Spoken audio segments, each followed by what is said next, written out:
Welcome everyone back to Roleplay Podcast. I don't even know what episode we're on.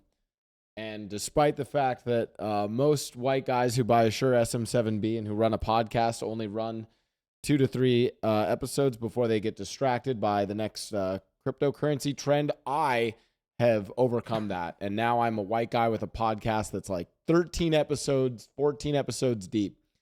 We're back again with Roleplay Podcast. Today, it is the sheriff episode and talking all things about the sheriff department in NoPixel and just kind of stuff around, now the PD's, going to have multiple departments, and I don't know, we'll get in probably to stuff about police stuff and roleplay as a broader thing. But our guest today, obviously we have our co-host, Saab here with us. And then our guests are Esfand, Cazey, the Big Meech, and Berry Boo. If you guys want to go and introduce yourselves, your characters, and all that good stuff. Who goes first? Esfand, then Cazey, then the Big Meech. Esfand's muted, by the way. Oh, Esfand, you are muted.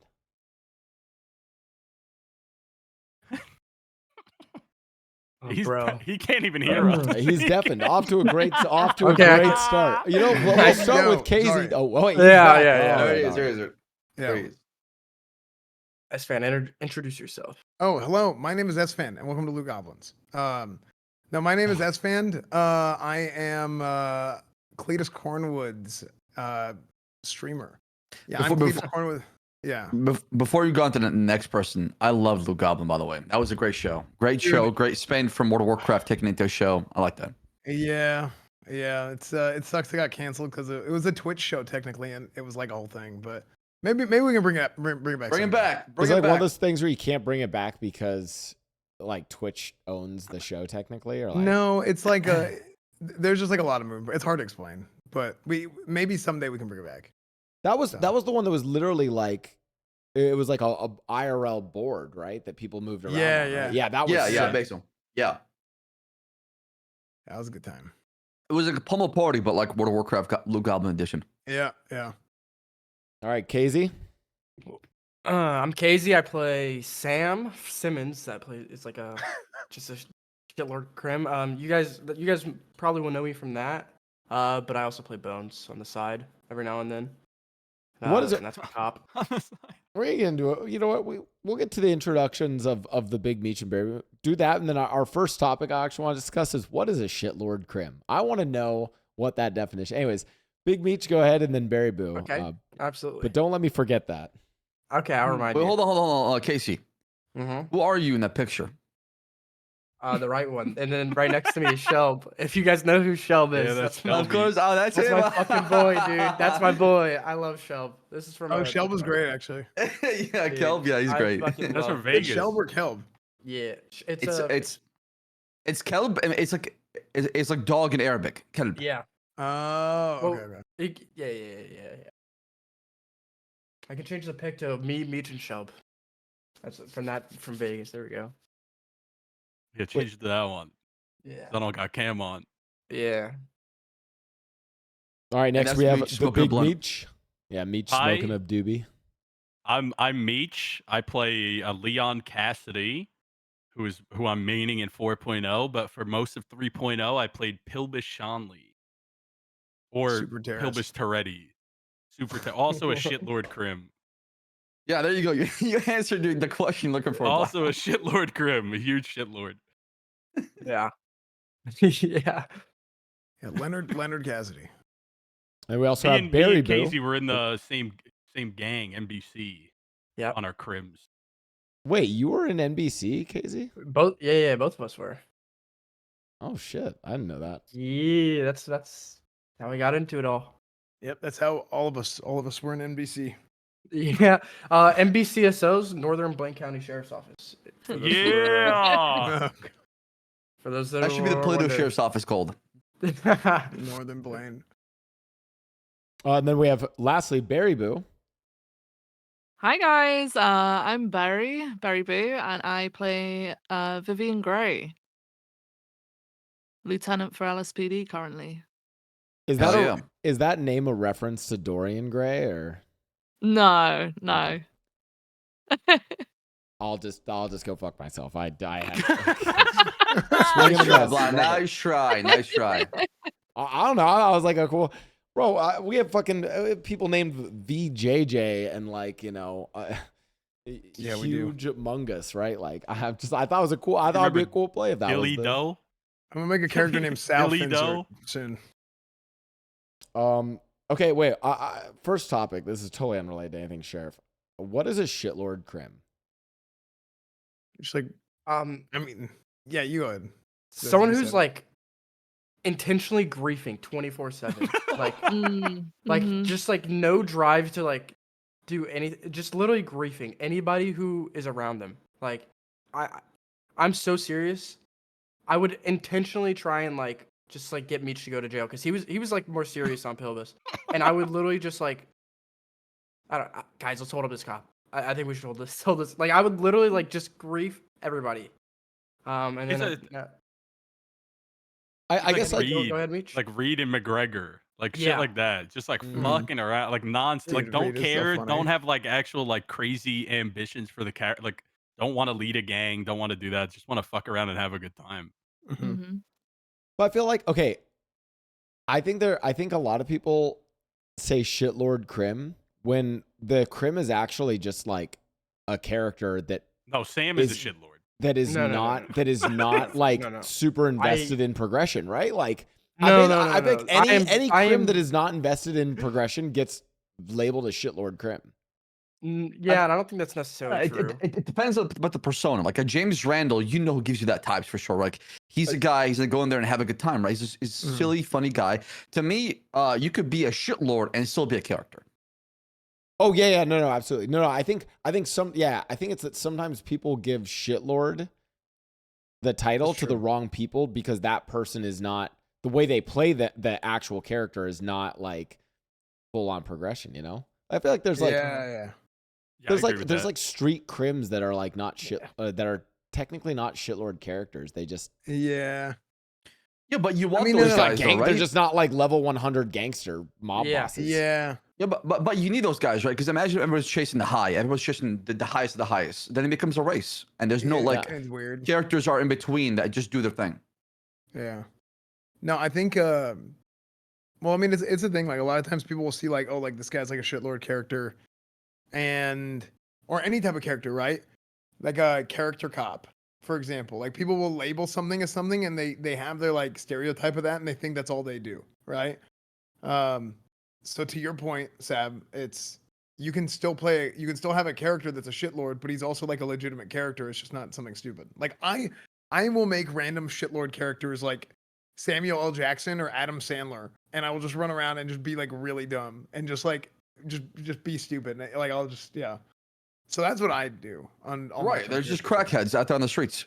Yeah, exactly. It's just like a random crackhead, but it's just funny. I mean, we had a Um, guy in our gang named Brad, and Oh it was literally Casey's goal to try to get him to like piss him Literally off. Just mauled, like, literally just make him maul. Push him Like, all the way to where he would be like, just pissed and off. that's why he permed. Casey pissed him off, and then he permed his character. to forced Oh my swear. permit god. Yeah, Casey literally made him so Bro. mad that he permitted his character. to swear. Oh no. Okay. is It wasn't fucked up. just me. There was more than just me to doing that. But there was like a daily where like he would have his like buttons that you could press, right? Like there's certain things that you could say to him that would just get him going, and I would intentionally do that every single day. And one day Suarez shot him, and That was a wrap. Did the job. Yeah, Did the but job. to me, going back to the definition of shitlord, Blah, I think it also a true shitlord knows how to have fun at somebody else's expense.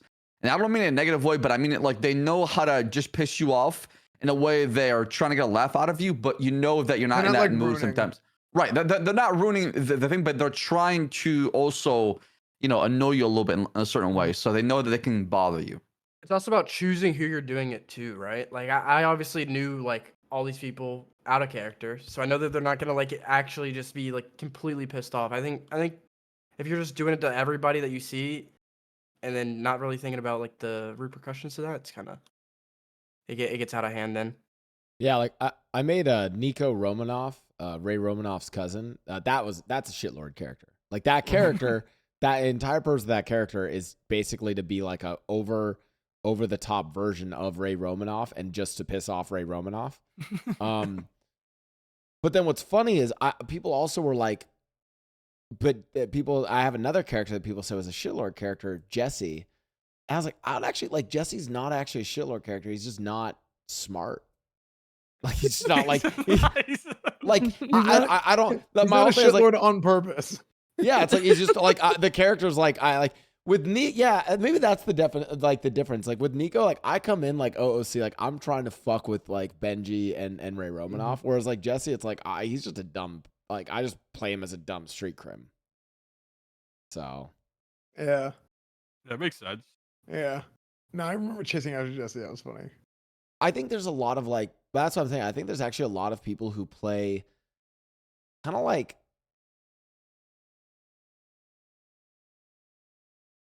Who are other examples of guys that are like people would say it's like a meme like character cop, like the diversity hires. That's what they used to call him. Lenny Hawk was like that originally. Declan Crane. Declan Crane was like that originally. Brick James Charlie. in 3.0. Brick James, Leon Cassidy. I think in the beginning for sure, Jumbo or Jimbo. Jimbo, yeah. Jumbo. Yeah, Jimbo first. Yeah, Jimbo's Jimbo. serious now. He's more Jim- serious now for sure. But Yeah. Jackson Bones. Okay, stop. The best cop the Jackson PD has ever Bones, seen. baby.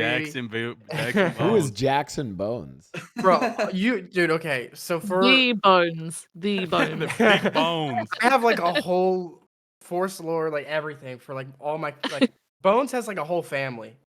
Like literally like it's like 6 people that just have like a whole it's like a whole family tree. Well, I have, really, like, Mantis. isn't it 2 families?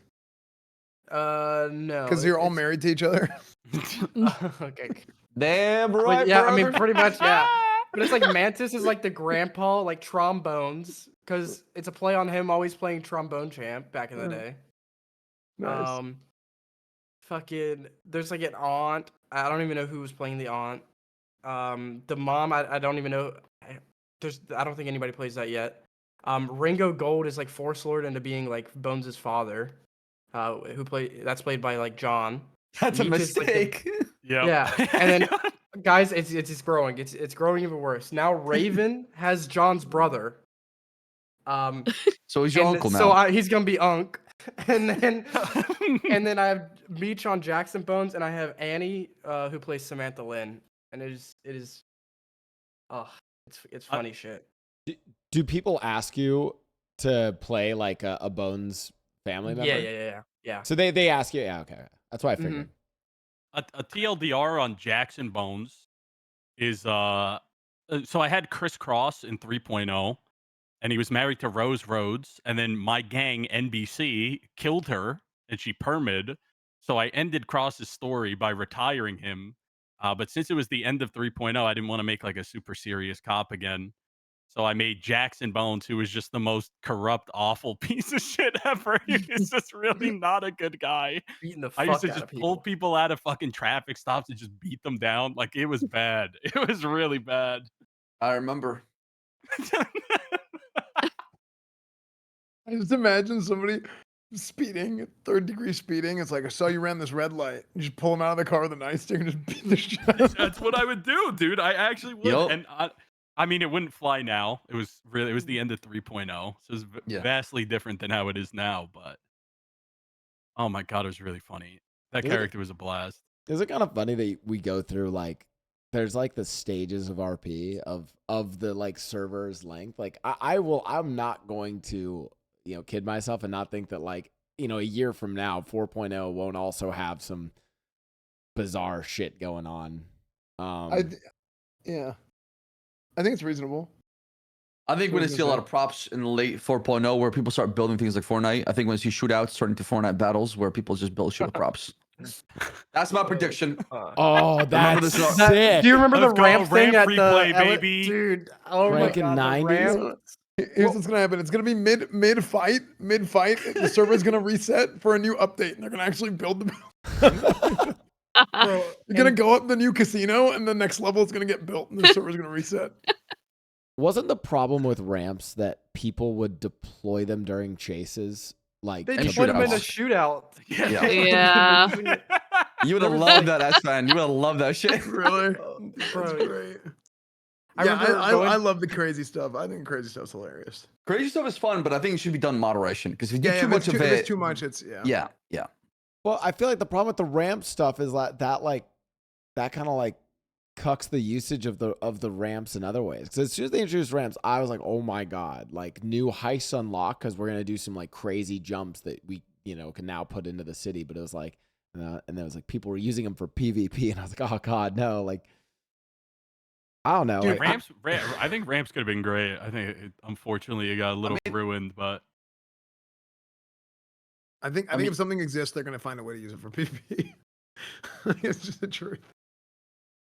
yeah. I mean, I can see people doing like plans with ramps, putting that shit down in the middle of a heist and then ramping over a wall. Yeah, I think the idea was that like you would, like let's say you wanted to get, I don't know, into like some helicopters or some planes that were like on an elevated area that like the cops couldn't shoot at, right? Like you set the ramp up ahead of time and then hit the jump and then hope the cops can't do it. Or you like, man, you could,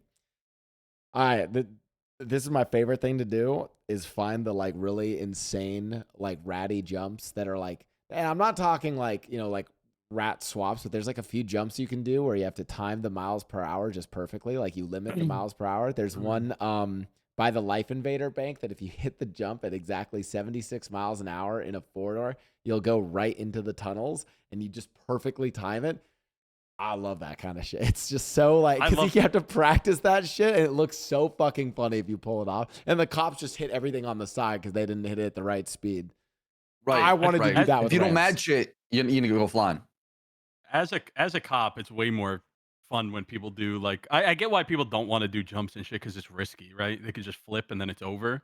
But it's way more fun when people are like practiced and do jumps and shit that like I don't know how to fucking do that. So you're gonna get away because of that rather than do like a quick little bike swap.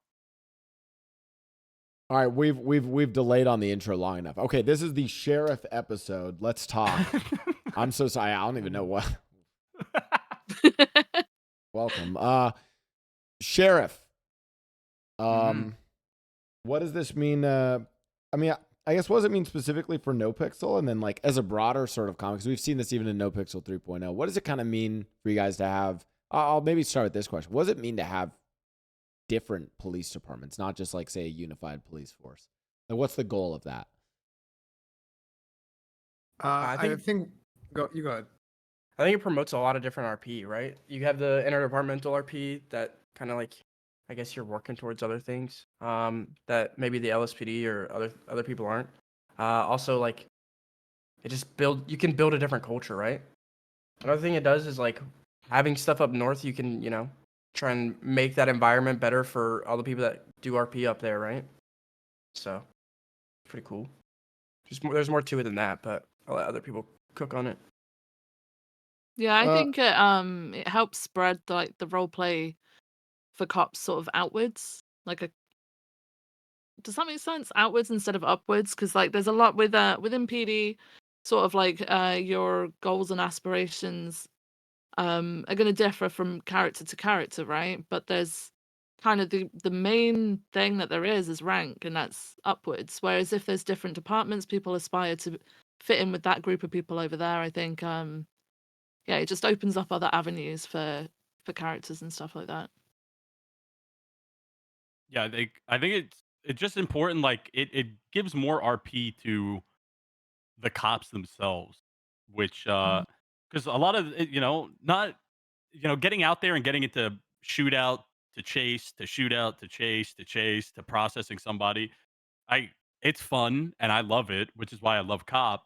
But like you need avenues as cops to do other things that aren't just police work, and having another department up opens up a lot of RP opportunities to do stuff like that, like within the department, especially building up a whole department like that is going to be great. Like we have so many ideas for stuff like that, just that are for good for RP and for keeping shit alive and keeping it going.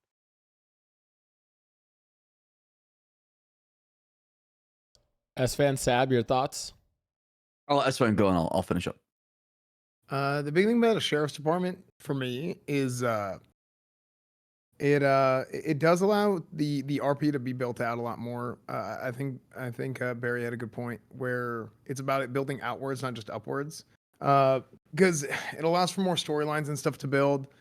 In addition to that, like from a gameplay perspective, it helps a lot for having another office to actually be able to process people out of and stuff like that too. Because there's a lot of downtime in RP, right? And you can do things to really speed things up to where you don't have to spend forever driving to process somebody or whatever.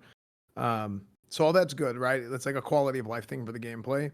But the big thing is I think it puts the PD in a position to where you now have like a lot of different storylines opening up that don't really happen with just one department. And I think the role play becomes very interesting at that point because if you have people at the top who are able to facilitate these good storylines and be good quest givers to the rest of the people in that are around them, right? Not just in their own department or in the PD, but even like civilians and crims, right? Like I do stuff all the time.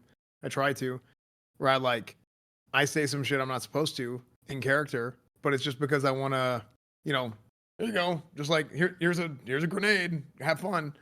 So I try and do that, and I think we have a lot of people that try and do that, which is good. Like that's what you need in the PD and on the server. So that's really the core of what the sheriff's office is to me.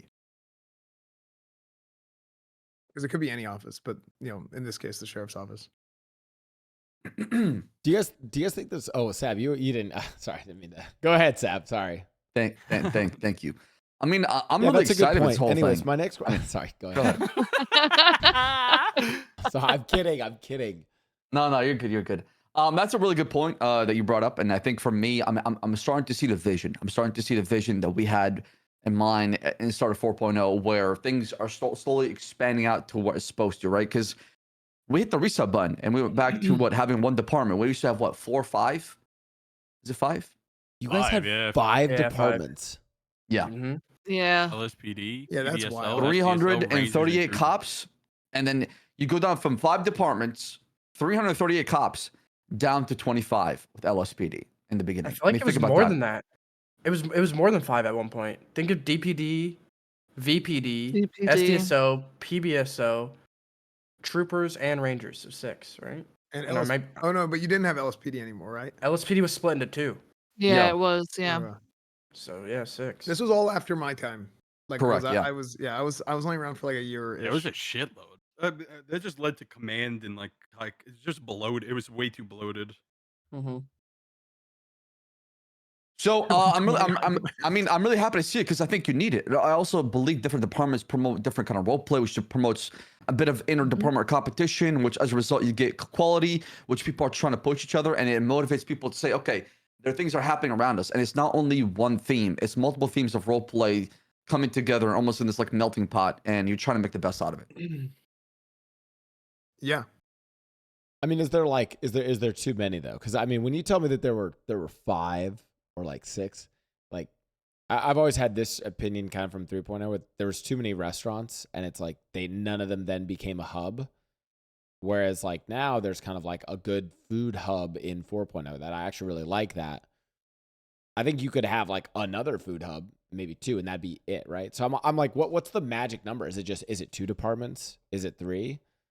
Right? Like It's hard to say like the perfect number. To me, it's 4, right? You have 1 LSPD, 1 BCSO, 1 state CID, and then the state troopers in between. That way you got the city covered, investigations, the Blaine County, and the highway. And that's it. What else do you need? What do you think? Do you think that BCSO should have a ranger unit involved in that, or do you think rangers just get cut? No, that can be under the state again, under the state police. Okay. Yeah, my plan was to do it under the sheriff's office. You could if you want to. Either. And in the beginning, and have it split off that way. Yeah, that's exactly what I was thinking. Yeah, I thought it was. Sorry, I didn't mean to cut you off. No, go ahead. I was gonna say when like 3 or 4 departments were around, I thought it was good, but I think obviously that's something that people need to work on like just you got to work together when you do stuff like that, because there does get command bloat and like high command bloat, which just leads to like it just is too much at some point. But I do think like having all those departments leads to really good role play. Like any interdepartmental stuff, like argue like even the stuff that Pred was doing, coming down to the SDSO and like trying to overthrow it and stuff like that. Like that shit was so fun. That shit was so fun. Bro.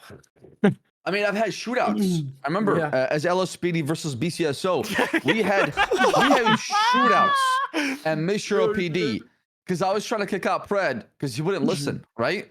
And they would constantly jump my LSPD office in the hallways, and I got to the point as chief, I was like, enough is enough. We're taking over, okay? Yeah. So it was like some January 6th shit, man, where we're held down and we're trying to fucking go through doors. They're holding it down. We're popping off shots. Like we're actually shooting each other. Bro. Yeah, that shit was insane. I remember Yeah, me and that's client. It was like my phenomenal. first week on cop or second week on cop. We were both solo cadets. We like kidnapped Crystal Clear, shave her mustache off.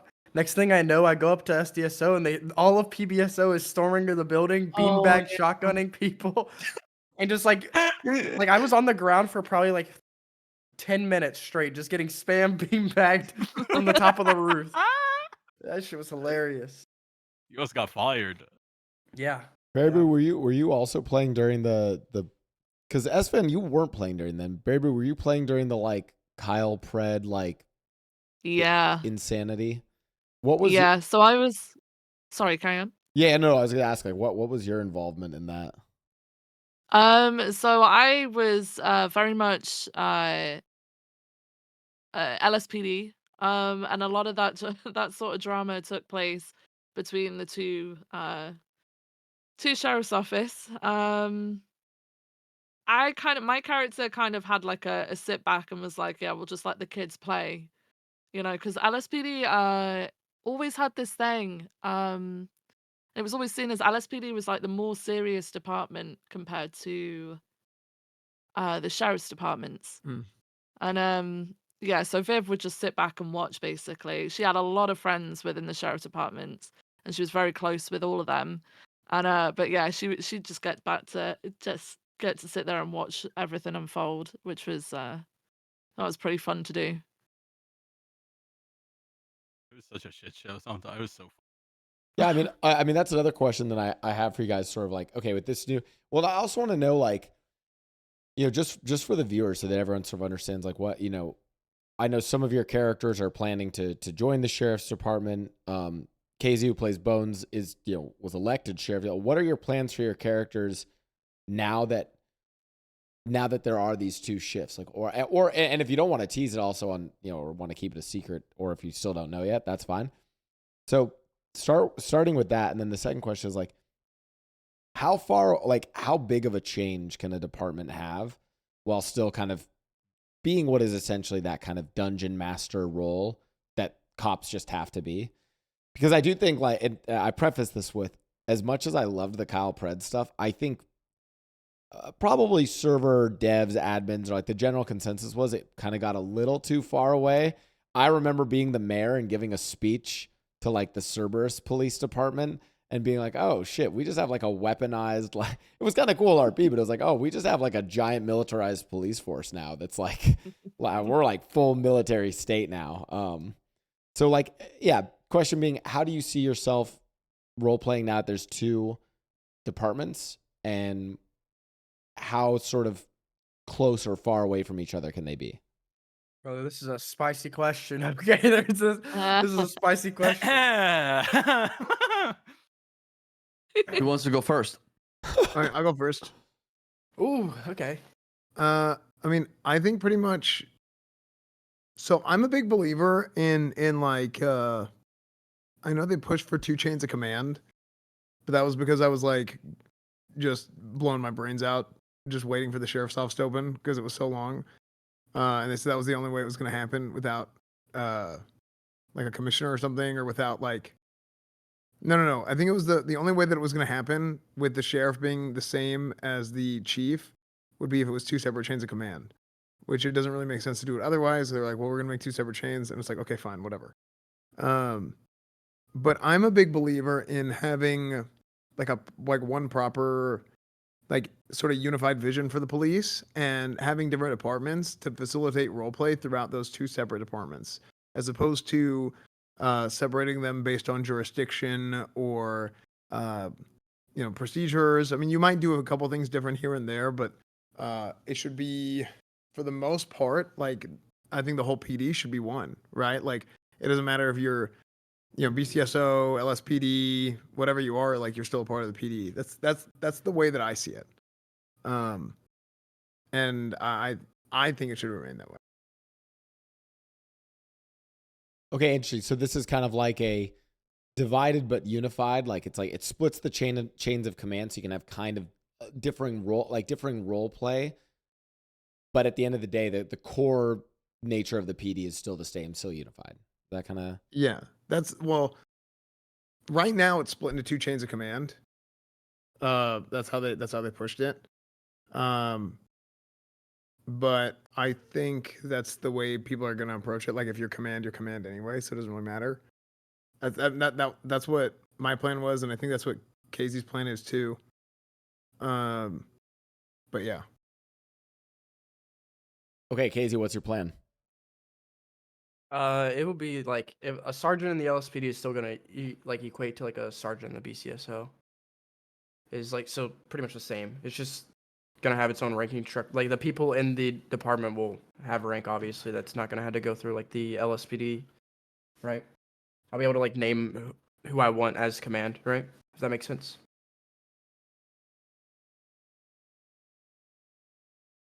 So still one chain of command throughout the entire UPD. Yeah, that's simple answer. And what do you guys? I'm curious. What do you guys think are going to be like? What are going to be the vibes? The sort of switch of now you have the sheriff's department and now you have the LSPD. Like, what are the vibes going to be like for those two? How are they going to differ then? I think it's all in who you bring in, right? I think the culture that you want to build is who you bring in and like recruit, right? And you just let that culture kind of just happen naturally instead of trying to force it. I think that's something that like I learned from just being in the SDSO. Nothing was forced. Everything was just like you bring in the right people, the right role players, and they will just it will cook from there, right? So very much so. That's what I want to do. Do you guys think though that you're gonna see people like, hey, like this person just isn't right for the sheriff's department, they should go to LSPD, and vice versa? I mean, I think like one thing I want to like have is like it's crazy to say this, but like I want like the redneck cops to be in the BCSO, if that makes sense. Like I wanted to have that feeling. And like Blau is so happy now. If someone's like so obviously like a city cop, then it just doesn't make sense for like that character. You know what I mean? So yeah, it's kind of like okay, so it's kind of like building the aesthetic of those cops. As a weird note into gang life and gang group mentality. One of my this is one of the reasons why I also had like Mickey leave the company and kind of go away from it. Like obviously the company did gang shit, right? My biggest thing was I was like, I just want us to do gang shit in suits. That was it. Like I was like, I want like Arasaka cyberpunk wearing suits like corpo style get, because like at the end of the day we're all limited, like just as you guys are limited by the mechanics, and actually I think whereas gangs might be limited by mechanics, would you guys say you guys are almost limited by, you guys are kind of limited by almost admin rules, right? Because like there's certain whitelisted rules that you all have to kind of follow to not abuse the power of cop, right? A lot of things go through like obviously Saab and stuff like that. Also like you have like SOPs that kind of keep you in track, and there's in character ways to deal with a lot of stuff, but staff is 100% a part of like the whitelisted factions and stuff like that. I think this would be probably the best question for Saab to answer, to be honest. I mean, honestly, for me, if you had to build a department, the most important goal for me is personnel, right? Because I would like for the cops that you roleplay in my department to leave an impression like, wow, that's a good role player.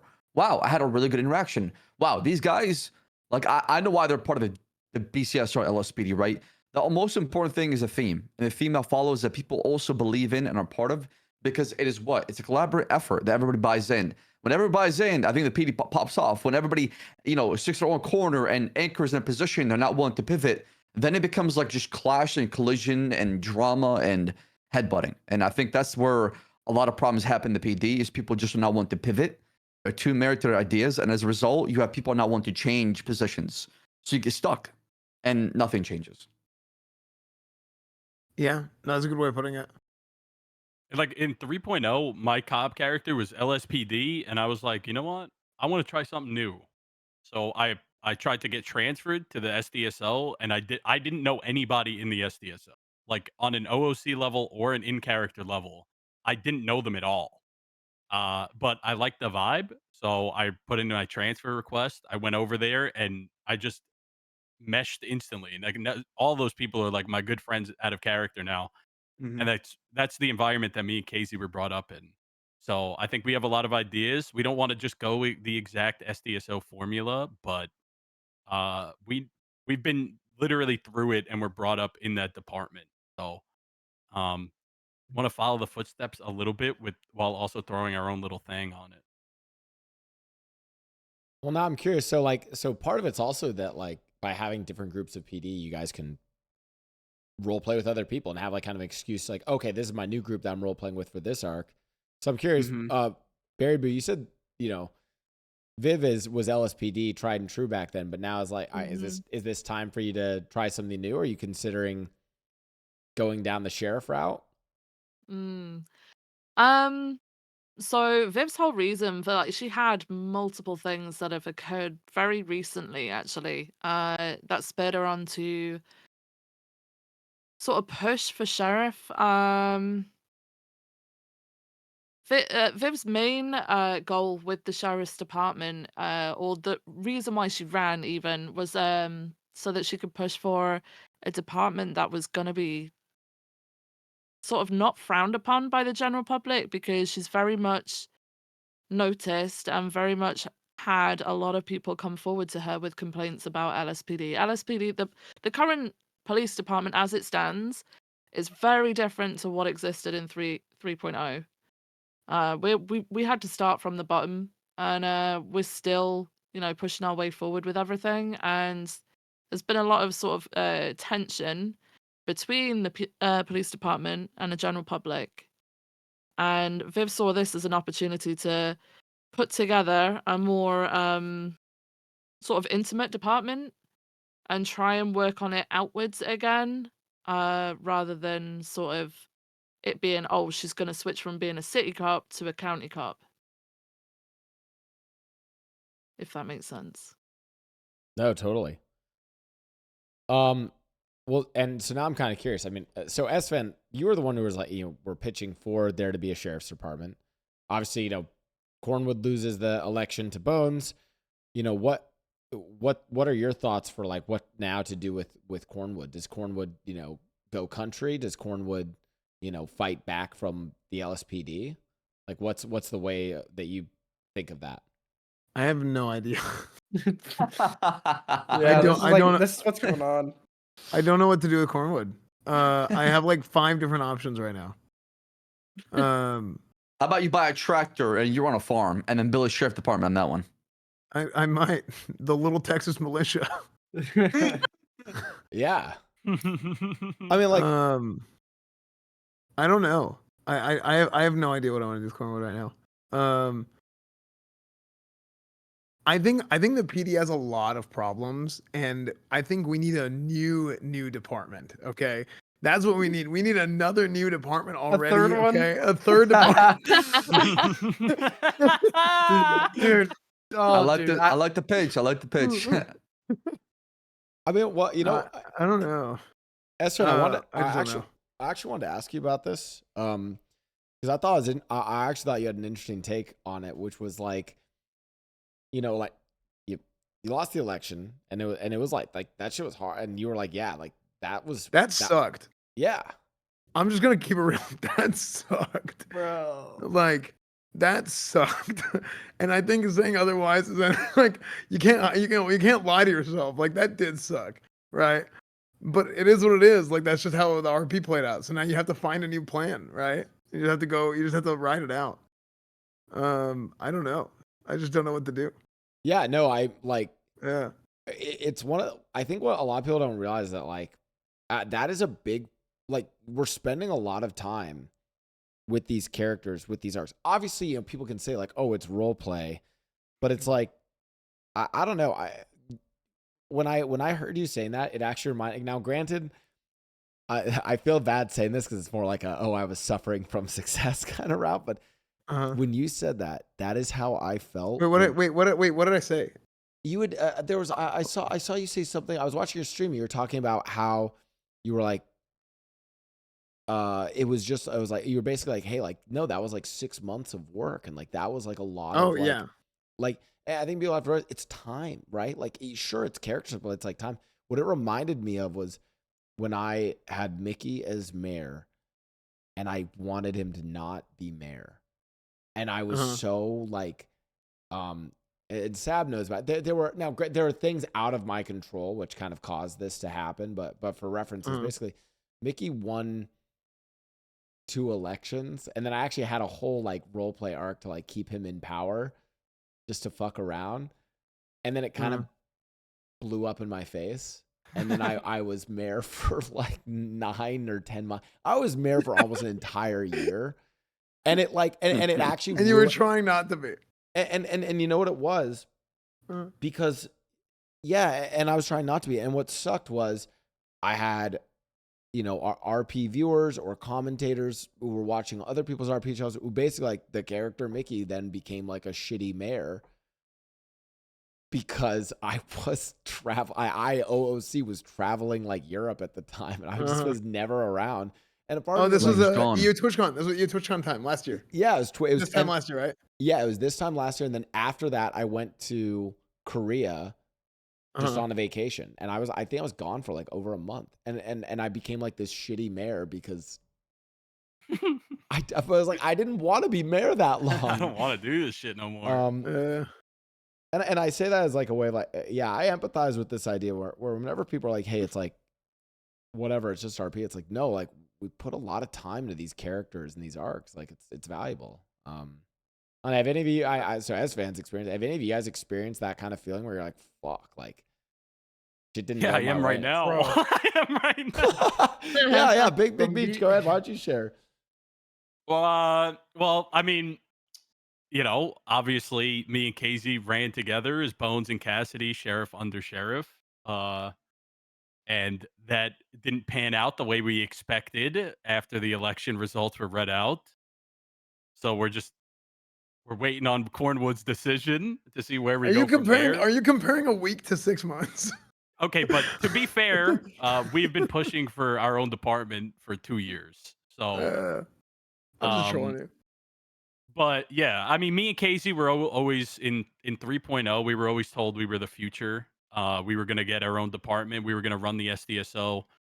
We were also had opportunity to run some of the stuff when some of the splits happened, and we never were given that chance. Which really was a bummer in 3.0, which is why, like, after I retired Cross, I just went with a joke character because I wasn't really feeling being serious again. So yeah, I mean, it stings and it sucks, but I mean, it's role play, right? I still want to make the department good regardless. And put a lot of because we have a lot of plans, and I'm not just gonna let those plans die because it didn't go exactly the way I wanted it. But yeah, I mean, it sucks. You know, me and Casey have been trying to do this for a long time. So, but like I said, you just got to move forward. Nothing else you can do. You got to just keeping on with the role play. Complaining about it isn't going to do anything. It just makes it miserable, right? Barry Boo, what about you? Have you had we're now sharing our trauma. This has now become a trauma. What is your trauma in role play where you're like, this shit just fell? No, I think you just mentioned it. I think you just said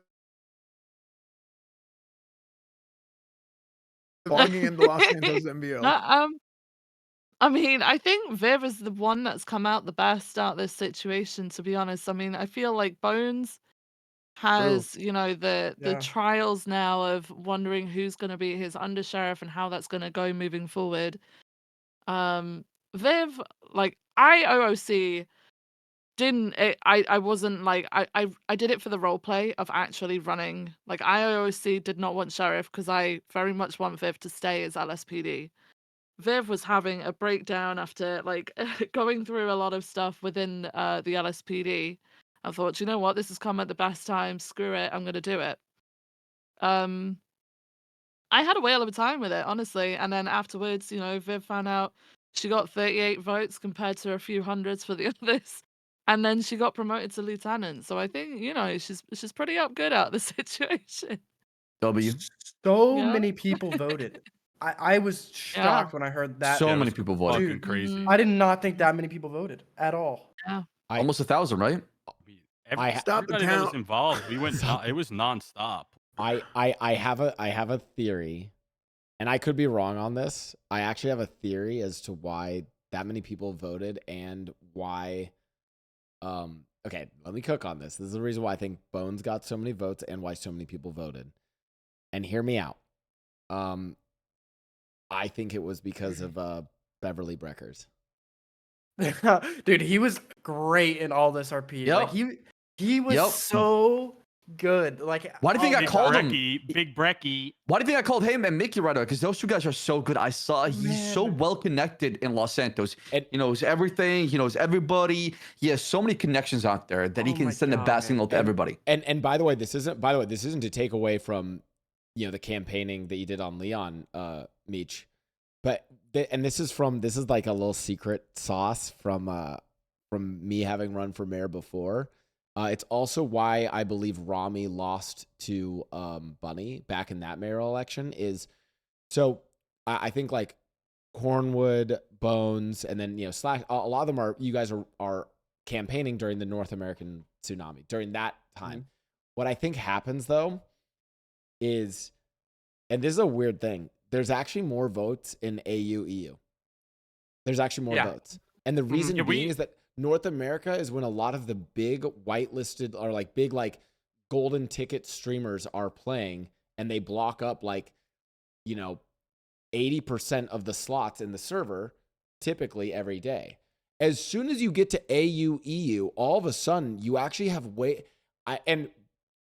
Coil, you can shoot me if I'm wrong on this, but I bet you the actual number of individual players that individual unique players during AU-EU is way higher than during NA because there's just more. Yeah, you know why? Open. Yeah, there's less people with prio, and there's more slots open, so you get more individual role players on there during the time. They're constantly being shuffled because people are going in and out all the time. Yeah, like you could go AU-EU and run into an entirely new cast of people depending on the day, whereas in NA you're gonna run into the same cast kind of for most of the day. Yeah, we definitely were running out of people to talk to when we were just going around trying to speak to people. AU was the hardest, right? Because I'm an EU guy, so like I wake up really early, and that's when I get on. So I mean, that was also like part of our like idea to win, right? Like we knew that our campaign, like we knew that we were both in separate shifts. If we ran as sheriff and under sheriff, we would have high command in shift 1 and shift 2. And the stuff that Cazey doesn't want to do, I like doing. Like sitting in meetings and shit. Like I love that shit. I can do that all day. Cazey's not necessarily that kind of guy. So it just worked out in a good way. And I feel like we were able to campaign that way. And I think that also led a lot. But AU is hard as hell, man. That's why we were just trying to get people to get on the train and try to help us like in the middle of the night when we cannot make it awake. Because there's a lot of votes down there. I They think were just untapped by us for the most part. The mystery in all this was just like Ched coming out of nowhere. Like this guy, Ched, I think it's Ched Bardown, right? Yeah. I'm pushing voter fraud on this son of a bitch. He was sitting. He was sitting outside of the polls. He was literally sitting at the booth telling people not to vote Cornwood. I was in City Hall, and I'm like, what the hell? Fucking pushing on his ass. Dude. Dude. Was the like biggest like wild card that came out of nowhere, like absolutely out of nowhere. He just kept repeating the same lines. That's right. That's right. Real spiel. Dude, I'm telling you. Dude, I'm about to get tilted, dude. I was just sitting there because the people helping me were like, I had like a lawyer or like a legal aid. Like I had people helping me that like have like, I had a lawyer, a legal aid, and Alex River, who like doesn't do crime. So like I had like people that are like they know enough of the rules that they're like not gonna do anything to break the rules, which is great. I mean, they killed it. They like I can't be thankful enough for like how much they helped. But at the same time, it's like, damn, I wish I had people that didn't know the rules. Yeah, you had that. I had Fingal Dan, Ched Bar Down, and Fingal Dan was paying my only like people. real campaign manager was Breckers. I'm surprised you guys, none of you guys would do this, okay? I was gonna do this idea during my camping, but there was such a famine. Why don't you guys give out food at the city hall for people to come I down there and did. vote? We did. we Can't. gave- Wait, you did that? No, You not to can't give vote, out but food for at City the. Hall. Like I did like you can't do QAs. anything at City Hall. No. Well, yes, can't you just do a food drive near the city hall and then, hey, I'm next to City Hall, might as well go vote. So Yeah. I was gonna do a concert in the cupola of the City Hall, and that was gonna be my plan. But then, dude, I was messaging Esfand like midway through the week. I just like DM'd him. I was like, dude, this week I'm already burnt out. Like this I was is so this. tired. I'm Yeah, so it was too long. Election should tired, not be man. longer than 4 or 5 days. Like a Yeah, I week was agree. way too long. It's a It lot. should have opened up Wednesday night, went Thursday, Friday, Saturday, Sunday, and Sunday. ended Monday night. Yeah. Yeah, or Sunday night, one or the Yeah. other. I have never. This was actually gonna be my next question, probably, as how like basically like what were the highs and lows of campaigning? Because I'm of the belief that actually being mayor, actually being sheriff, all of that stuff doesn't fucking matter. The true spice, the true fun is in campaigning. So I'm curious. You guys have just come off this crazy, campaign. So what were the highs and lows of campaigning for all of you guys? I like the Q&As and the debates and stuff. I like people asking me questions, because whenever people ask me questions, it's like an exercise for me to it's like a test of like, hey, Yeah. do I know what I'm doing? And it's like it kind of challenges myself to be like, okay, if I can answer these questions, I can feel confident in myself knowing that I know what I'm doing. And also, if I don't have a proper answer for this question, then it tells me what I need to work on and what I need to either find out how to do better myself, or find someone who I can learn from to teach me that, or I can kind of draw from their experience. I think I have ants. I saw an ant on my desk, and it's like, It was hope I the don't have exact ants. opposite for me. one- Exact opposite. One thing though, before you begin, Casey, though, I think they should have the debates on the second day of election. I think Should we be should have the debates before before. the election. Yeah, it should've sucked. been Honestly, before. Yeah. it sucked having the debates in the second day of election. That's how I felt. I thought we screwed up there. We should have. Really? Yeah, it should be before. It should be Yeah. before the votes open. Yeah, 'cause people Mhm. just run and vote. Like a lot of people just vote A lot immediately. of the the Yeah, election is get it decided out the on way. like day 2. Yeah. Mm-hmm. I see. Okay. This is not. I will pivot this back to election questions and campaign questions, but I just want to let you know, Esfand, that if you kill the ant, the problem is it releases, I don't know, pheromones. It releases some other bullshit that the other ants then are attracted to, because they're like, one of our fallen soldiers has died over here. We need to like go Wait, and like. really? Yeah, that's why ant like repellent things. So you. Bro, Well, I'm It's not called saying alarm right now. don't kill it. As a one, don't kill. But that's why the ant repellent stuff doesn't kill the ants initially. It's food that they Really? then bring back to their nest, and then it kills Yeah. them all back at their nest. That's why. Oh. So and I know oh shit! Oh god! it's an air gun. It's like Oh. I was like, Cornwood came out there. Sorry. That was beautiful. Shoot the ants. I know this Little because starter gun. in college I had a friend who thought that to do combat with the ants, he would torch them, he would burn them, Yeah. and then this is like some like sick behavior, and like I wonder if he's a serial killer to this day. He would also like impale them on toothpicks, and then Oh he would- my god. Okay. This was yeah, like that okay. guy's- No, listen. I This got is- have a special place in hell. no, this is like during summer vacation, so we're all not at the apartment. Oh no, so and it's then, fine. It's summer vacation. Yeah, no, but he would send us pictures. He would send us pictures of this like war zone of these ants, and it was really fun. Like, I kid you not, and I would get these pictures from him where it'd just be like this, like I mean, it was like some like traumatic shit. If it was ants, so I guess it was a little bit more okay. But it was like a wasteland of burned ants, burned ant Jesus corpses, Christ. and then some of them God. impaled on spikes. And then we're like, yo, Derek, like, the ants are just gonna come back because of the whole thing. And he's like, I want them to come back. Oh I want them to see what I've done. Oh my And- god. And his whole theory was that if he psychologically tormented the ants enough, that it would that they would come back to visit their fallen soldiers, but be so tormented by the scenes of destruction and violence that they would then never come to our apartment again. Are you sure this guy's name was Derek and not Lucifer? Like, his name was Derek. It did not work.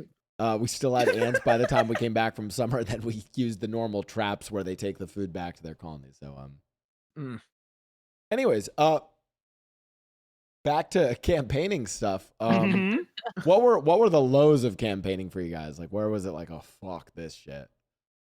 I think for me, because I did it basically solo with Viv, it was like our own little journey. That's what it was all about.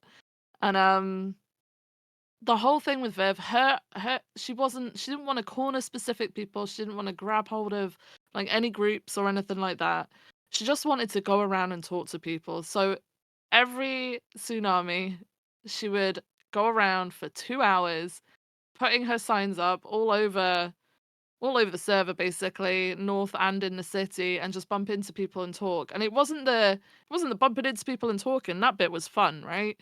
But it was like on the 4th day of doing that, I was so tired, and I felt so bad for like people viewing and people watching.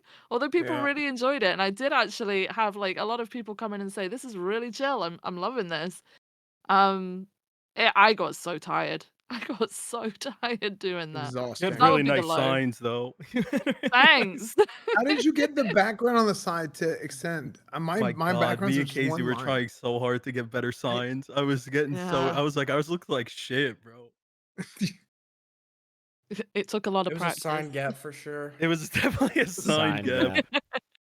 Yeah. I think the most fun was just talking to people, right? Like, Yeah. I don't know. I made the Leon like I specifically made Leon to be community policing kind of guy. So I tried really hard to build a like a good reputation with the civilians and the criminals and just everybody, right? Which is something that was vastly different from Cross, who I played in 3.0. Like Cross had no like he did not like if you slighted him, he held a grudge, and he would like he's like fuck you, like you shot my Better you yet. shot cops that one time, like like I never trust you, I will never talk to you.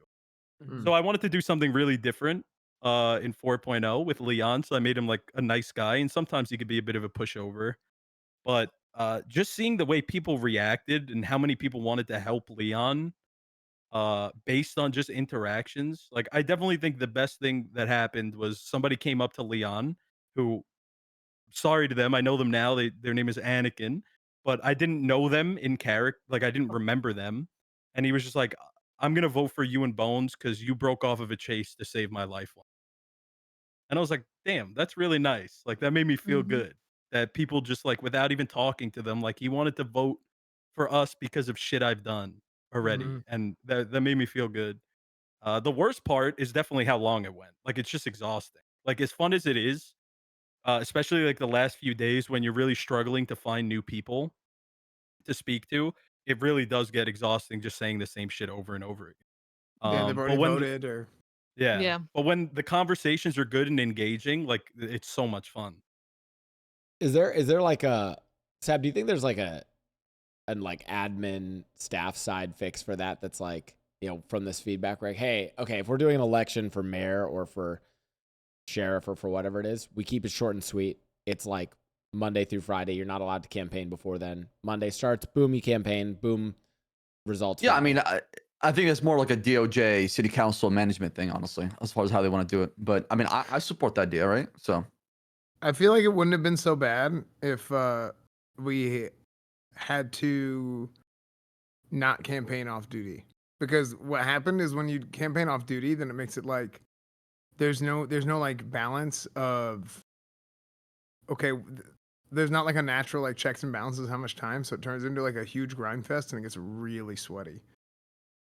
That's how is beyond duty makes a difference, though.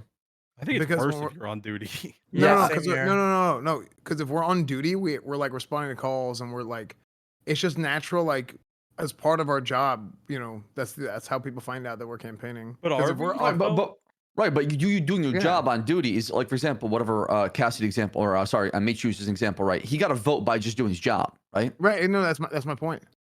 So But it I didn't, shouldn't. I didn't ever get to answer the highlight and then the high and the low for Oh, mine. go, but sorry, I think sorry. some of mine will Mhm. like kind of answer this.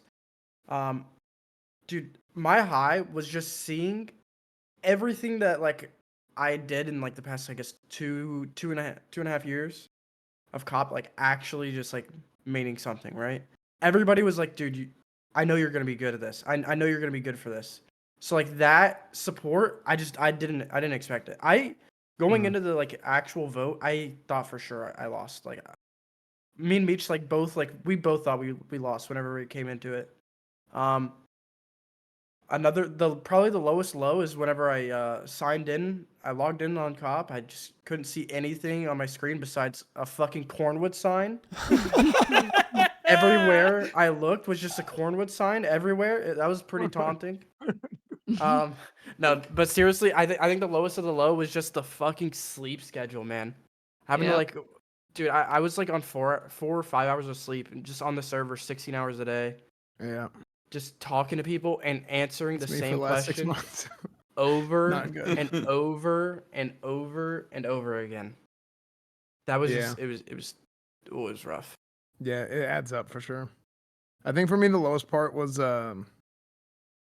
I'm being 100% honest, I think the lowest part for me, the part that actually sucked, was I felt like, because I thought I was gonna lose almost immediately. Like by day 3, I was like, it's over, because there are so many people just saying shit that I did on Cornwood that I didn't do, that I was like, damn. And everybody give us thinks an Denzel's example? gonna be everybody's gonna think Denzel's gonna be my undersheriff. Oh, bro, Everybody's talking Denzel about campaigned for me. Yeah, like people are gonna think people think Denzel's my undersheriff for some reason. People think I'm always shooting people over turbos, which I've never shot anybody over a turbo. I've never shot anybody who's stolen a car. Um, it's just like, I don't know. That actually wore on me bad, because I knew, because I was like, all the crims are like, I'm gonna lose the crim vote because of this.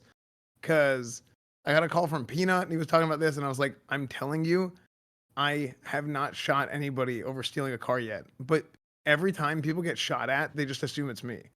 The only time I shot at somebody like related to this at all, it's actually really funny. I think it was Zakid. He flicked me off while he was driving a motorcycle, but he had like gray silver gloves on. I I was thought he was, there. Yeah. yeah, I was with Viv, and I was like, he's pointing a gun at me, so I start shooting him because I thought he pointed a Colt 1911 at me. But then he drove off and he didn't come back, so I stopped shooting. That's the only time I've ever shot at anything like related to a stolen car.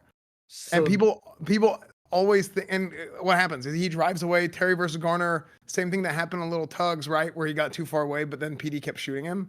I did the opposite. He got too far away. Threats gone, so I stopped shooting, right? And then he just drove off. I don't even know if I hit him. I just shot at him. Hindsight's super funny. Acorn, right? Acorn Ward. Yeah, Acorn Wood. Super funny. But like everybody thinks like all these things about Cornwood that just like never happened, or like they're not true, or like, yeah, it just that actually like that really sucked, because I was like, I cannot fight this. Like I can't even try and explain to people because they just don't believe me. Right? Yeah, but is that they don't believe you, or is it? I mean, again, I'm not in your position, so I can't say. Yeah.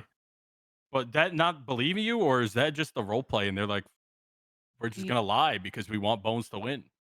I think that's, they just don't believe me because that's the role play, right? Because it's like, well, Cornwood might be lying just for votes. Like he wants the sheriff's office. but- This guy's gonna shoot us, so we can't have him win the sheriff's office.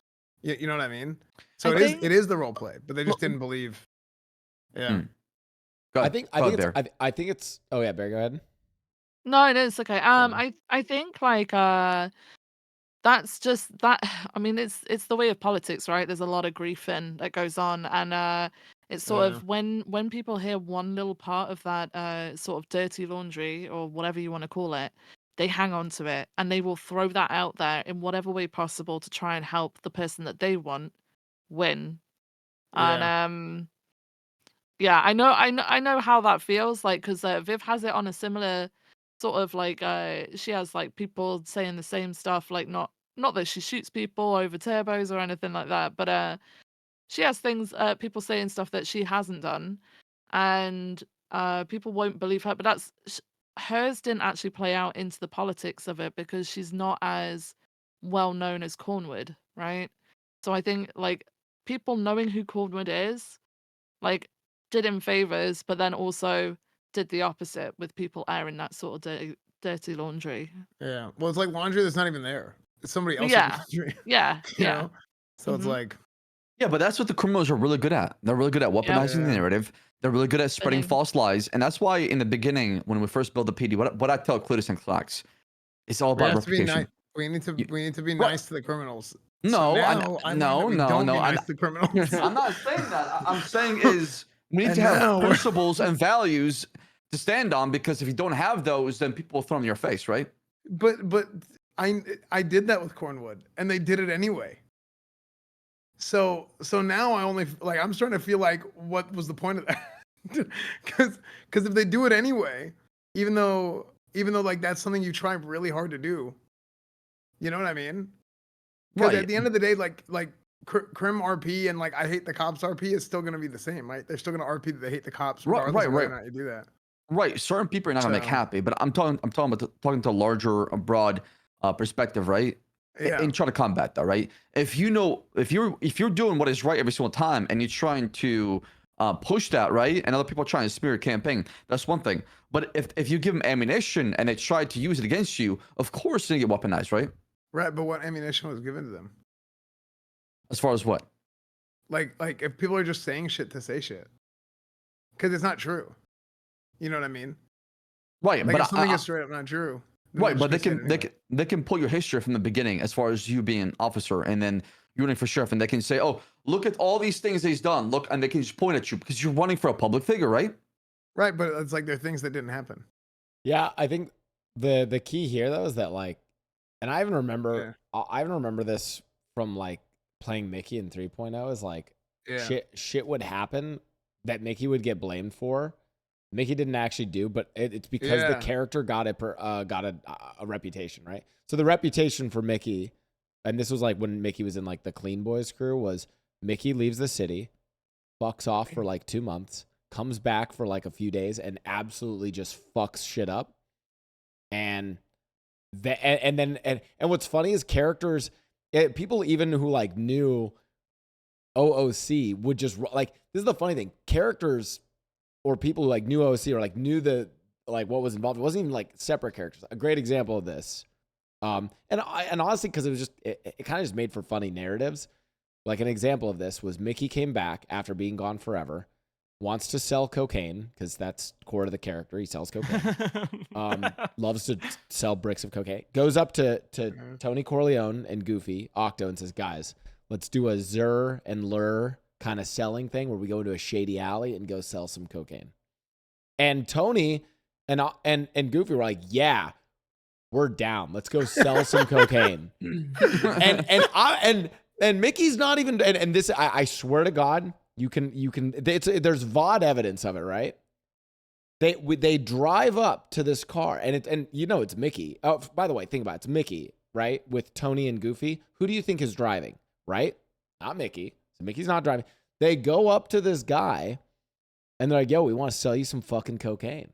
And they're the ones who picked out this guy who was in a van who happened to be Wrangler's CI. I was there for that. Yeah. Oh my it was- god. Is this the Clinton Holy Avenue shit. 24/7? Dude, yeah, Like- it was it was Oh, such I a was cool there scene. for that on Cop. Oh, it that's was oh, great. Cazey, you know it was such a cool I think scene I was the too. one who put you guys in. And so then, and so they're the ones who picked out this guy. Say, "Hey, yeah, we want to sell you cocaine." We're like, "Okay, cool." And we're like, "Yeah, we're gonna sell this guy cocaine." Then we pick a meeting spot, and we're trying to do this like cinematic shit. We're in this alleyway, and we're all like standing like cool, like lean forward.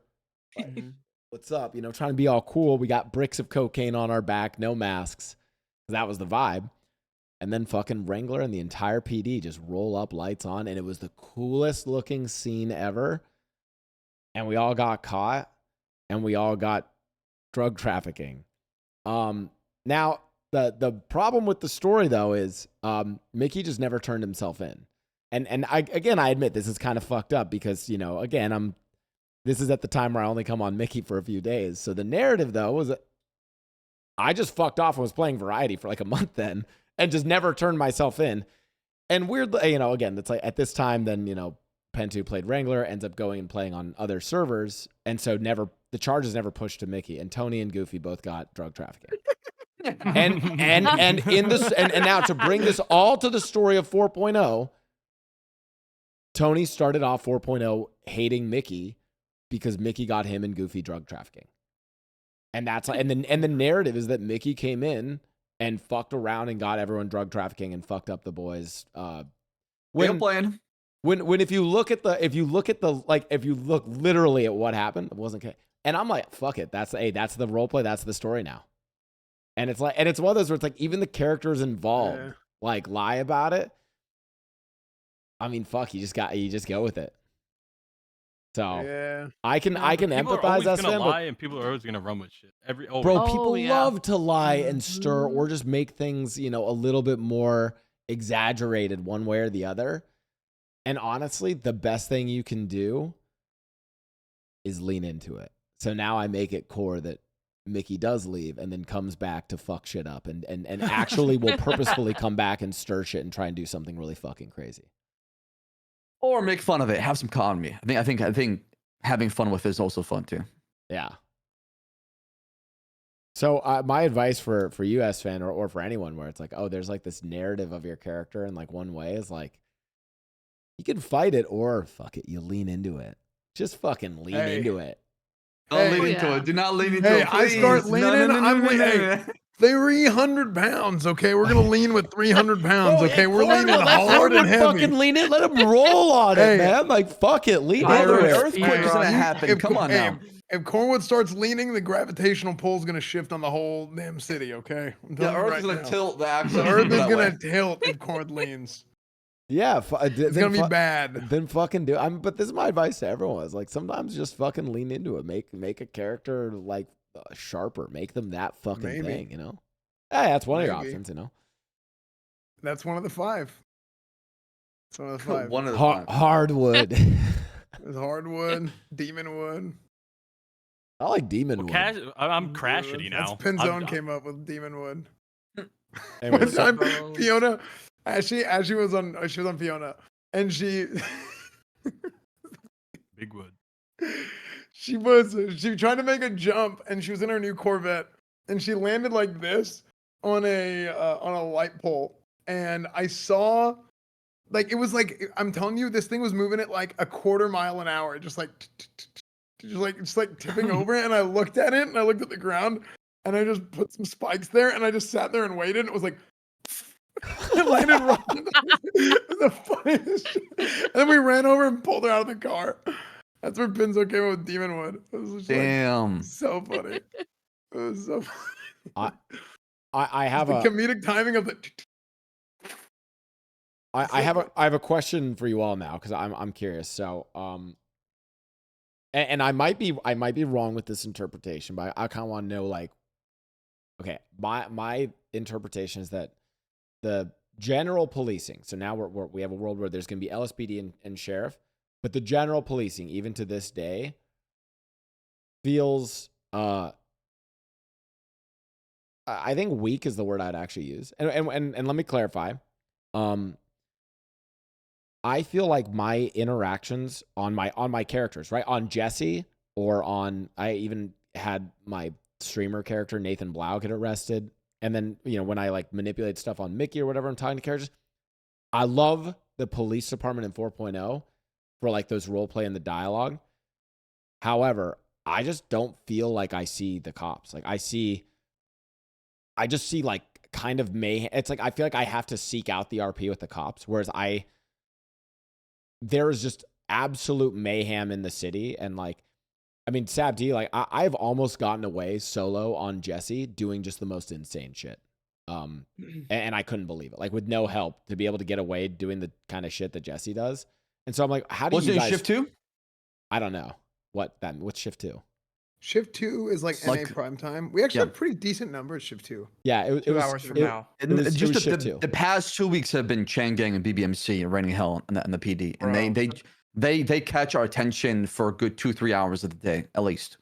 You know, just nonstop, where we don't even respond to anything else but to them, right? So, I think that's part of it, and then part of it is we just need more cops. There's just too many things going on in the city at once, so we can't respond to. And I mean, I believe you. I don't think the PD. I think the PD is like at maybe 1/10 of its strength right now, and it's slowly getting there. Yeah, we're pretty weak. We get Yeah. bullied kind of bad sometimes. Oh, Numbers is yeah. the strongest thing we have right now for sure. Yeah, so You know- I'm curious. Yeah, from each of you. So Saab gave his. Then I want to hear from all of you. What, like, beyond just numbers, what would you guys do to kind of get that more, I don't know, oomph to the PD? Our problem isn't numbers. Our problem is retention. So this is something people keep talking about, recruiting more and hiring, and it's not really the problem. The problem is like we have a lot of new people, new characters coming in, and well, sorry, not just new characters, but also new people coming into PD. And when that happens, and they don't feel connected to the people that they're playing with, then they they don't feel a reason to stick around, right? So what you need to do is you need to have an environment established through both the processes in which you do your PNT and your recruiting, but also in just the general culture itself, in order to make people want to log on and make people want to be a police officer, right? So I want to call on something that Meech said a little bit earlier when he was playing Crisscross. I didn't even know this, but when he was playing Crisscross in 3.0, you wanted to be a part of the Sandy office, and you didn't know anybody in or out of character inside of the Sandy office, but they were like, this looks cool. And then you stuck around, and you ended up maining PD for a while after Pilbus, right? Yep. So this is an environment that needs to be established within the PD, and I think it starts with how we bring people in and how we get cadets integrated into not the procedures of the police department, but the culture of the police department. And the only way that is even possible is through building personal relationships with people on an individual level. We don't do a very good job of that through our FTOing system and our PNT. And as such, this leads to people kind of getting lost in the shuffle of the cadet queue. And it is I think one of the major issues of the cadet queue and our FTO system that we've had in place since I first did PD at the beginning of 3.0. So that was like one of the big things that, like, I have like a whole plan. And I didn't even know this. Apparently my whole plan was almost the exact same as what the SDSO did, from what I was told. I was talking to Nathan, and he was like, that's basically the exact same thing as what the SDSO was doing. Which is cool, because I wasn't around for that. And knowing that that was successful in the past, and knowing that the thing that I was thinking of works the same way, is a pretty cool feeling, I think. And being able to have those personal relationships built out is very, very valuable in order to keep people in the PD and wanting to log in and actually do stuff. Mm-hmm. Can I add a little bit to what you said, Esfand? What you said is correct, but I think you're forgetting a big important context. We wiped the PD, right? The SCSO was a rebirth of what the BCSO that had a lot of people inside of it and a lot of cops were around. So it's harder to have that kind of environment and culture when it's 77, 78, shots fired, kidnapped, robbed. It's chaos, man. How do you have time to teach anybody anything when you're constantly under attack? So Cazey and I were actually talking about this in character, right? We were talking about this last night on Bones and Cornwood, where our Shift 2 cadets don't have the opportunity to learn anything. They end up getting fast tracked to PPO because we're like, look, we just got to get this guy out there to get some experience. But he spends a whole FTO session instead of doing a traffic stop and doing proper police work and knowing how to document things properly and going through the steps. He ends up playing CSGO for 3 hours, right? Yeah, it's a big issue in Shift 2. So I think the Shift 1 not only has Shift 1 has shootouts. Apparently this morning was a disaster, right? There was like just shootouts nonstop. Mm-hmm. And I said disaster. It was just chaos, right? Yeah, there's a lot of shit going on. They held it down really well, though. Yeah, so like Shift 1, the thing that's good about learning in Shift 1 is Shift 1 has, not to say the other shifts don't, But just the environment of what happens during that time of day, you have really, really good FTOs, right? Whether it's Barry on Viv, whether it's Meech on Leon, or Kathy on Anita May, right? Or a bunch of people, right? I could name like 100 people, but like really good FTOs, people that are great teachers. But also it's not quite the chaos that you might get during NA prime time. There's also a lot of really, really good crims in Shift 1, from like both a roleplay standpoint and like it's a very strong mix of good roleplay and good gameplay. So Shift 1 probably gives you the best mix of everything. Best Shift balance. 3, Yeah. very strong balance in Shift 1. Shift 3, the PD is almost too good in Shift 3. Like I don't know what it is about Shift 3, but the cohesion is so strong. With just having Sky and Alice Watson and Pinzone and Lucas Lavin, just having all those characters there that work really well together, and they know each other out of character too, right? They're friends OOC too. So Hydra PD, man. Hydra it's Hydra PD. PD. They're really, really good at what they do, and the culture of Shift 3 is really strong as well. So Shift 3 is good because you can have a lot of one-on-one time to teach people, hey, what to do here, what to do here. But Shift 3 is also much slower than both Shift 1 and Shift 2. So there's less chaos. But the procedures and how everything is done is very it makes it very easy to lay things out and see things happen in slow motion, be like, oh, so that's why we do this here. That's why we do this here. Right. Really good. Right. Yeah. And like I said, sorry. No, you're okay. So for like for Shift 1 in particular, like going back to like how PD has kind of like a weak vibe to it and everything like that, because we started from the beginning. And because it's a brand new department and having people understand like or trying to fit together to form like a community of officers, like like the relationships between everyone. The biggest thing was at first getting numbers, which I know through on an OOC level through my time in public, sometimes just trying to get numbers in isn't the answer, because you can bring in a ton of people, but trying to train everybody up, it'll drain everybody out. People don't have fun. People are unable to learn and sort of grow themselves as a character as well. Like Viv's answer to that, and it's something that I've talked about in character a lot as well, was instead of hiring in numbers, bringing in one or two and focusing on them for like a good few weeks so that they get to feel like they're a part of the family, that they get to build up that relationship and trust with people. They also get to learn the standards and get up to a very good standard or level of working and then push them out to PPO. I feel like the whole process at the moment is very weak and very sort of diluted, really. Yeah. The one thing I would add, because I think you guys covered it a lot, basically everything else is like, just to highlight, like the environment right now is, especially in Shift 2, is not conducive to being to have people come around. Like especially in cadet phase, like it's not a conducive training environment. Like when you go on your 4-hour cadet ride along or whatever, and the 3 of your 4 hours are spent in a shootout plus an hour being on the ground, you're And not really getting processing. the chance to learn. I mean, I've literally done cadet sessions where I've taken them out for 4 hours and literally 3 hours is spent on one situation. Yeah. So Yeah, that's the just- problem. it's- In my opinion. I Right. have a yeah, they question. just don't get to learn. Can you guys do something where it's like, oh, and I see the issue then exacerbates itself because that's the time zone where you need good people who are Yep, trained. exactly. And then Yeah, Exactly. I know exactly where you're going with it. I Yeah. see. So Yeah. okay, so then what I would wonder is like, what if you guys like, can you do like a not off duty but not on, like a semi duty, right? Like what if you guys could, FTO someone but you don't have that beep beep beep beep beep, like you don't have to respond to that. Well, we So- need everybody. Like, pretty much every shootout comes down to like 3 or 4 people at the very Yeah, end. literally. Like, yeah. It makes a difference right now. Yeah. Like I one or mean, two people can make a difference. Then listen, okay, you know what I say? Hey, listen, lose some shootouts. I'm gonna be honest, guys. Okay, morale goes down. People We start. can't lose. Okay, then Yep. our elo goes down, and then our rating on the leaderboards People goes stop down. showing up. I'm gonna be honest with you.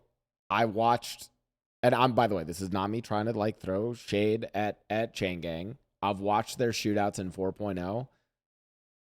It's nothing like what they pulled off in 3.0.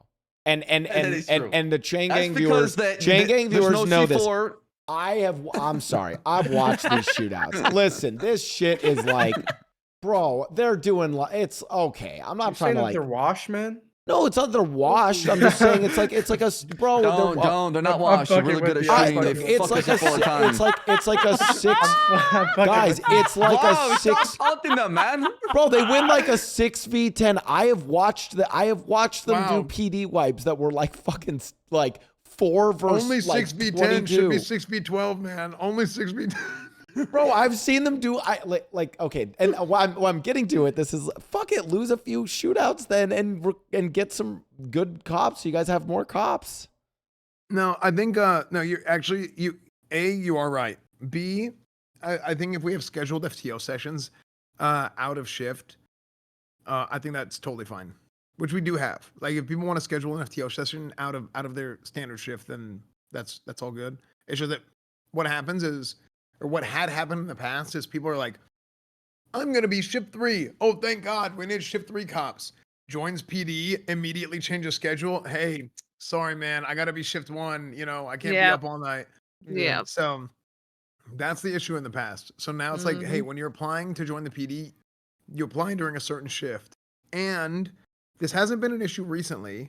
And I don't know if it's been an issue at all in 4.0. We had some people change shift, but like, people can get on duty out of shift, and that's totally fine, right? Like I'm shift 0. I just get on whenever, and I'm always around.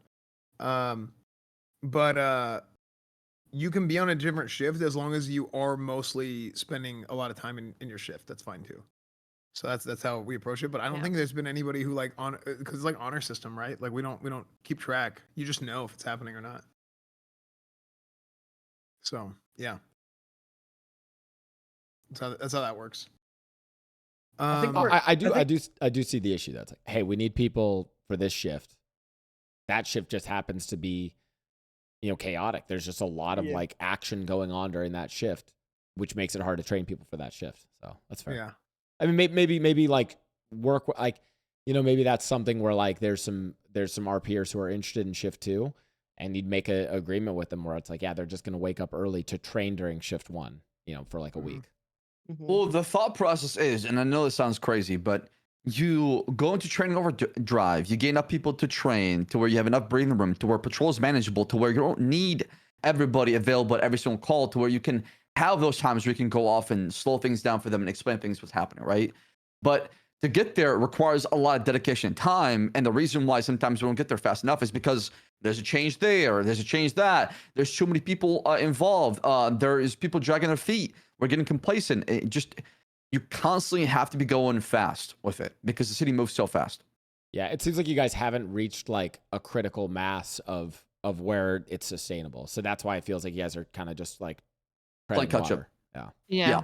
Constantly, that's actually really this was actually really insightful on this issue. It takes a lot of time on cop too, man. Like it's not easy. long. Like especially like when we I feel like I hear the sentiment a lot, like the cops are lazy and don't do enough paperwork or Dude. documentation. Holy shit. But like the shit we do already is a lot. Like it's The we City Hall do a shooting was shit 5 ton. hours of evidence gathering and interrogation. It's a lot of work, man. Like, and at the end of the day, like I get that people want everything to be documented. Shit needs to be done right, and I agree, it does.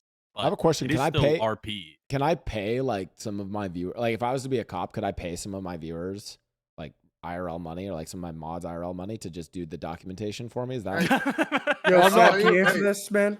wait, Saab? Is that allowed? Saab, please. I opened up a Discord channel. Hey, I told I said, hey, you guys want to help me write reports? Go right ahead. I had them do it, and I was like, holy crap, this is terrible. So I stopped them from doing it because they left so much stuff out. I was like, okay, I I got to figure out it. Nathan, That's It's can my not worth it. I do don't all my recommend it. reports and stuff immediately. I do Just- literally yeah. as soon as it's done, I write my report. Just literally write your statements, and if you need help with like proofreading, throw it in Chat GPT. It'll do a grammar check for you, and then paste it in there. You're done. That's it. Okay, I'm okay. telling In you, 3.0, I'm I telling use you, ChatGPT for everything. I do it for I grammar use checks, so my everything. punctuation is good. That's it. And then I just guys, Everybody stop talking at the same time. I just don't want to do the work, guy. Like that's one of the reasons why I genuinely don't want to do. Then here, go to ChatGPT and then talk to it and then have it translate your paperwork. Why can't I have my viewers do it for me? Because that's cringe. Why? No, here's the real Paperwork is reason. Because I did that shit and it just wasn't good enough. They tried really hard, but they just don't know what you need and what you don't need. I will admit I did this once before. That's the speech. Nathan KB is in chat and he knows about this. I actually literally outsourced to one of my viewers writing my legislation and when I was mayor as Mickey, and the dude who was doing it would write these like massive like just the most It's intense, way too much. bro. Like what could have been written as like, hey, this new law, we're gonna sell missiles to the PD, would be like this like 3-page like actual piece of legislation, and I was like, oh fuck. And part of me was like, oh God, like Nathan on Crane has to read through this shit. It was bad. Dude, hey, is it illegal if I show my MDT to people? Here. Let me show you this. So I came up with Just don't link don't show the link. Right. That's all. So this is what I did. I ended up like when all hope was lost for not doing any work and I had to do my own work. I did this window. Give me 1 second. I'm being a little slow here. Okay, so I came up with this guy. All right. So let me flip this. Is it on? Filter, transform, reset, transform. No, shit. Transform, flip horizontal. So I ended up coming up with like a whole like sort of method of how to do my reports, and I started teaching this to cadets and like why to do it this way. And I did this because I talked to Nathan on Crane, and he was like, you guys as cops put way the hell too much information in there. Like way too much information. And this is still technically like a work in progress. Where am I? I'm right here. So I put this together and I started teaching this to cadets. Yeah, and it's like color coded and stuff, but it's actually, this is way easier for me to write than like people think it's more work, but it's actually way less. Yeah, because it's like direct, right? It's so direct. And it's like, you don't need all this extra fluff, and it's point A to point B. This guy did this crime and this is why. So here's the probable cause for the charge. So you got the PC for the charge, this is the charge. PC for the charge, this is the charge.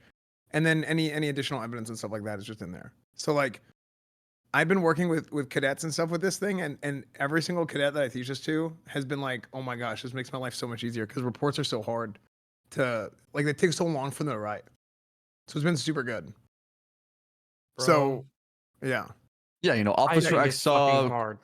suspect Typing is do hard. this. This is so I just easy. write a paragraph. Yeah. But here's the thing, when you write a lot of when the you shit write a you paragraph, like if a judge sees it in court, then they have to like look through it and stuff. This makes it really easy for the judges, or if you give it to anybody else. So it's about doing your work, because why do you write a report? Proof PC. No. I mean, You write the reason why you write a report is for other people who want to take a look at an incident to be able to find out what happened, right? So you're not writing the report for yourself. It's not like homework that you're doing to turn into your teacher. The reason why you're doing this is because you want somebody else to be able to look at an incident and immediately find out what's going on, whether it's a judge, a lawyer, a FOIA request, or something like that. You're the another author of the officer, incident. as part of an investigation, right? So you're not doing it for you, you're doing it for somebody else. And I think like once people realize that more and more about reports, the reports make more sense. Like doing them makes more sense, because you're like, I'm not doing this for me, I'm doing this for that guy who's working on an investigation, and he's got a huge drug trafficking case because he had a good report that he could use in leading up to that case. Or a hot gun, because you have to do an investigation before, right? Yep. Yeah. This I guy's agree with this that. guy's I gun don't know. trafficking. I think the way that you write the reports makes total sense. I don't know. I guess it's kind of preference. Like I like writing like a paragraph and laying out everything that happened in a timeline that way instead of just doing like a checklist. But I feel like it really depends on what you're writing. Like if you're leaving only relevant information in the paragraph, then it should be fun. Like I'm sure that the fucking DOJ or whoever needs to read it wouldn't care to read a paragraph over bullet points as long as it's laying out the same exact stuff, right? I would I mean, hope I don't know. not, at Just from least. people I've talked about, it's like it's just way too verbose. That's just what I've heard. It's just easier to just be like, oh, thank God. Okay, boom, boom, easy. Yeah, So- I think one thing I've learned now in role play, whether it be like business proposals, mayor legislation, reports, or anything, is like do bullet points, like quick. Like no one it's kind of like how we almost like speed run court, and court is very like, you got to be snappy with it. Oh my God, cat. Okay, I have a question. We have the sheriff's department, we have the LSPD, sheriff's department, the aesthetic that we're going for, from what I'm hearing from Cazey, this is where the K Kona cops go. Country boys, country girls. Not only that, but yeah, that's like the environment. Yeah. What is another aesthetic you guys would like to see for policing in NoPixel 4.0 that we haven't seen before? I mean, I know. go ahead, Saab. You seem interested. Saab in knows this? what I would say. Two things. One, like an actual separate State Department for investigators, and then two, an actual properly run SWAT equipment division, the PD. These group of tactical guys that I personally would like to try something else, man. Okay, I would like to see this happen. I would like to promote 6v6 battles with gangs as a way. Hear me out here. A SWAT, okay, right? Okay. Where these 6 guys who have these tactical gear can go on and fight the criminals as the first wave, and then patrol comes, backs them up if they lose, or they're there to help them out, right? So it starts 6v6, but if it does not go, down as you should, then more cops show up. I actually like that. Yeah, I think that would help. Like, patrol cops would actually be able to stay with patrol for a little while longer, especially in shift 2, right? Right. All they have to do is just contain the shootout, basically. Make sure that nobody goes down there. Fucking Nathan, bro. He's so dumb. What, saying flying PD shooters?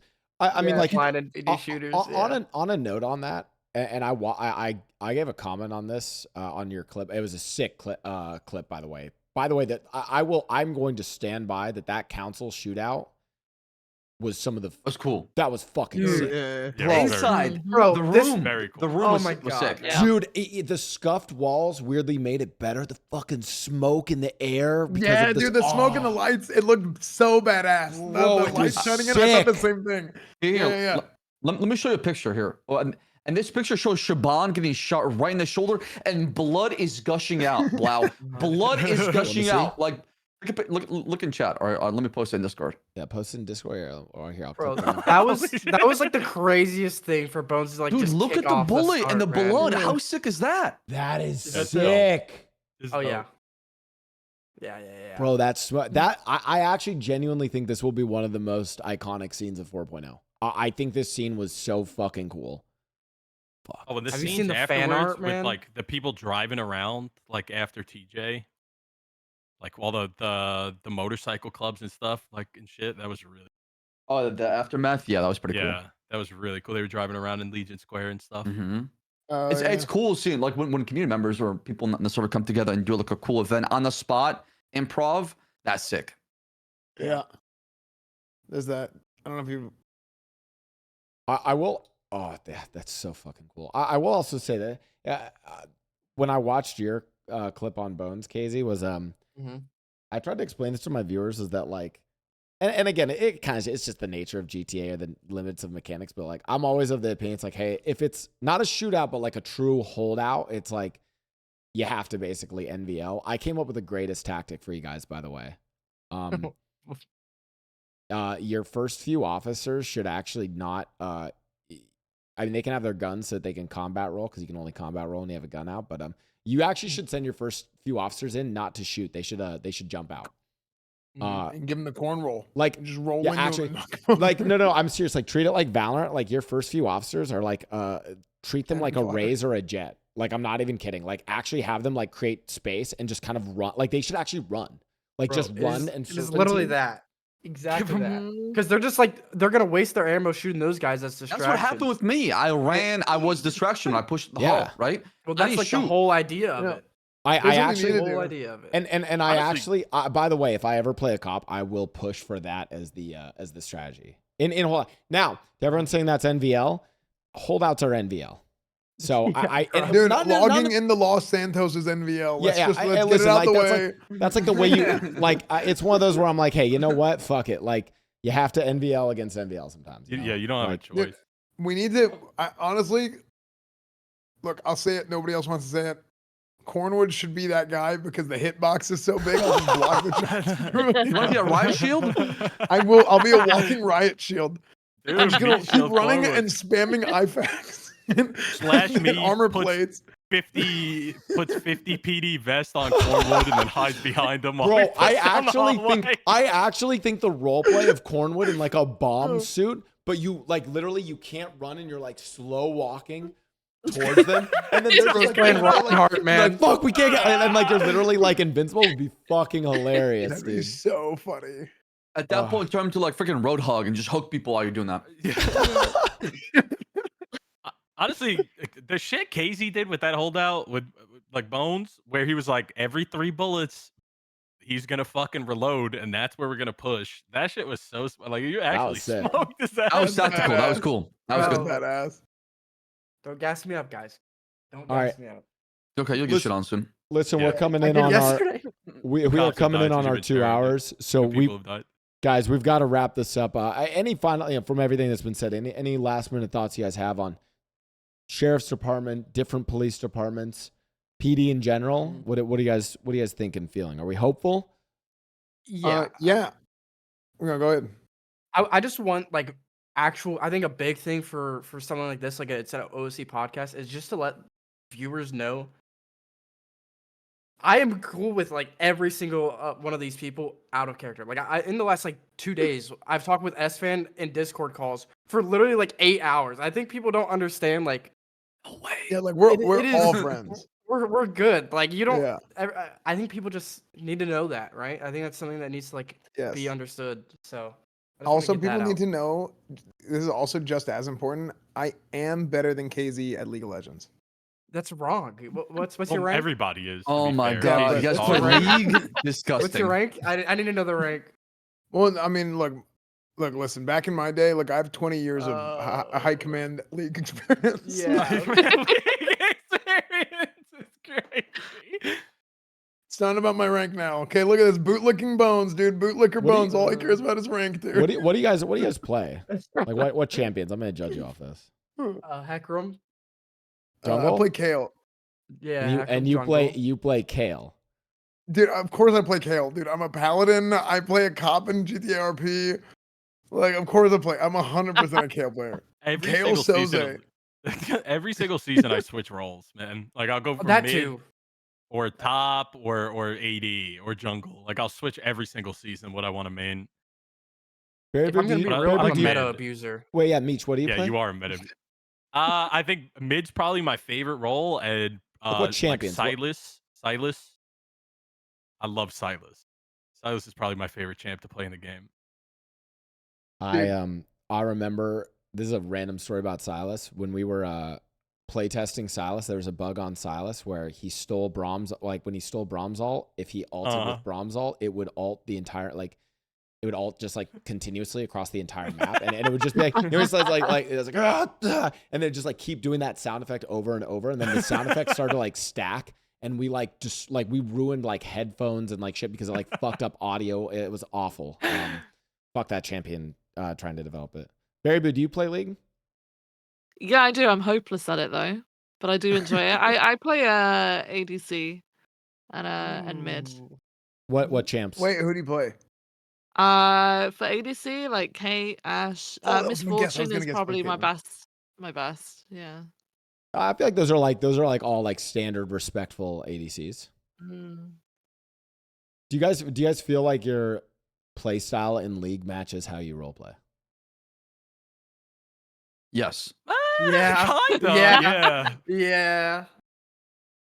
I just fucking wing it, dude, and I don't pay attention to shit, and shit just happens, and I'm like, all right, that That was sounds good about or that right, was huh? bad. Genuinely. Have you guys played the arena game mode in League? The People new say one? it's pretty good. I think I I did love when it, it man. first came out. I did when it first I'd came love out a long time Arena. ago. I fucking think love that shit. I think TFT is the true beauty of League. That's where all I the love retired TFT. League players go. Yeah. I, TFT Yeah. so much, Well, it's just hold chill, on a dude. second. Hold on a second. It Just is not so the chill. leak on Twitter. what? Oh, never mind. No. Tell me. No. What's the leak? What? You didn't see the leak? What's the leak? Did the League of Legends. No, Sab. What is it? It's like a new game that's coming out. There's like Oh, the God, what is it called? Valve game. Yes, the Valve game. Thank you. Yeah. Oh yeah. I don't know what it's called though. Did they actually come out with the name? I have no fucking I clue don't what you're know. talking about, dog. My chat is saying Deadlock. no, it's guys, it's called Oh, Rumble Deadlock, Club. Deadlock. The game is called Rumble Club. I like Rumble Club. Hey, put That's a good. sponsor on the. You want to sponsor the podcast? We'll put your logo on it. We'll give so. $15 for 2.5 second ad. So like, Listen, I need money, man. I'm Yeah, down. I'll take the 15. I watched some of the leaks Money, of money. Deadlock, and it looks like League of Legends and Valorant had a baby. That's what it looks like. I'm watching some of the leaks right now on Twitter, and it's crazy. It's crazy. Oh, that wait. I listen. I think Valve. A side note on this. I think Valve cooked up something really smart. I think an arena shooter right now is exactly what we need. Like if I was a strategist, Team I'd be like, Fortress 3. we definitely need an arena shooter. I don't think the market is saturated with arena shooters, and you actually can see that a lot of like arena shooters, third person and first person, have been doing really well recently. So I think Valve's really smart. I was being facetious. I think the game's gonna absolutely flop. I think it's dumb. What? Yeah. Okay. All right. Well, I'll remember this in the RP podcast. Quote this on the RP podcast. The game's gonna be dead in a bit. Listen, it's not because I'm a Riot glazer. I'm actually, I'll shit talk Riot. I think like They fired you, man.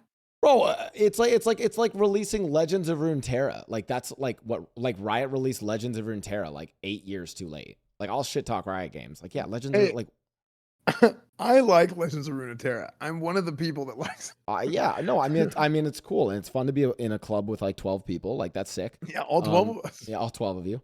But like I have always stood by that Valve doesn't actually make good games. Team Fortress 1 and 2? Half-Life? Actually, fuck Team Fortress. I hate Team What? Fortress. No, is fucking Team Oh, Fortress ass. is sorry. sick. Well, let me be clear. Oh Valve my used to God. Recently. Valve used to make good games, and then when Steam just started to print money for them, they became lazy. Wait, Half-Life well, wait. Alex was sick. No, it's Like it's, the original Dota was amazing. Okay. No, okay. you're right. Valve But the sucked reason for in the that- beginning. Well, no. Valve in the beginning was sick. I disagree. Like, what do you mean? So I'm thinking like Half-Life, Counter-Strike. Oh no, I'm thinking like 2010 plus. Oh, see, to me, that's like the end, because what ended up happening with Valve is they released Steam as a platform for them. It's like a distribution platform for their games with like alongside like source engines. Actually, no, it came out before the source engine did, but like all this stuff, right? So you had like source mods, whatever, right? And then other games started using Steam to distribute their games, and then all of a sudden people realized. Or Valve realized, wait, holy shit, we can just make money without actually making any games. Exactly.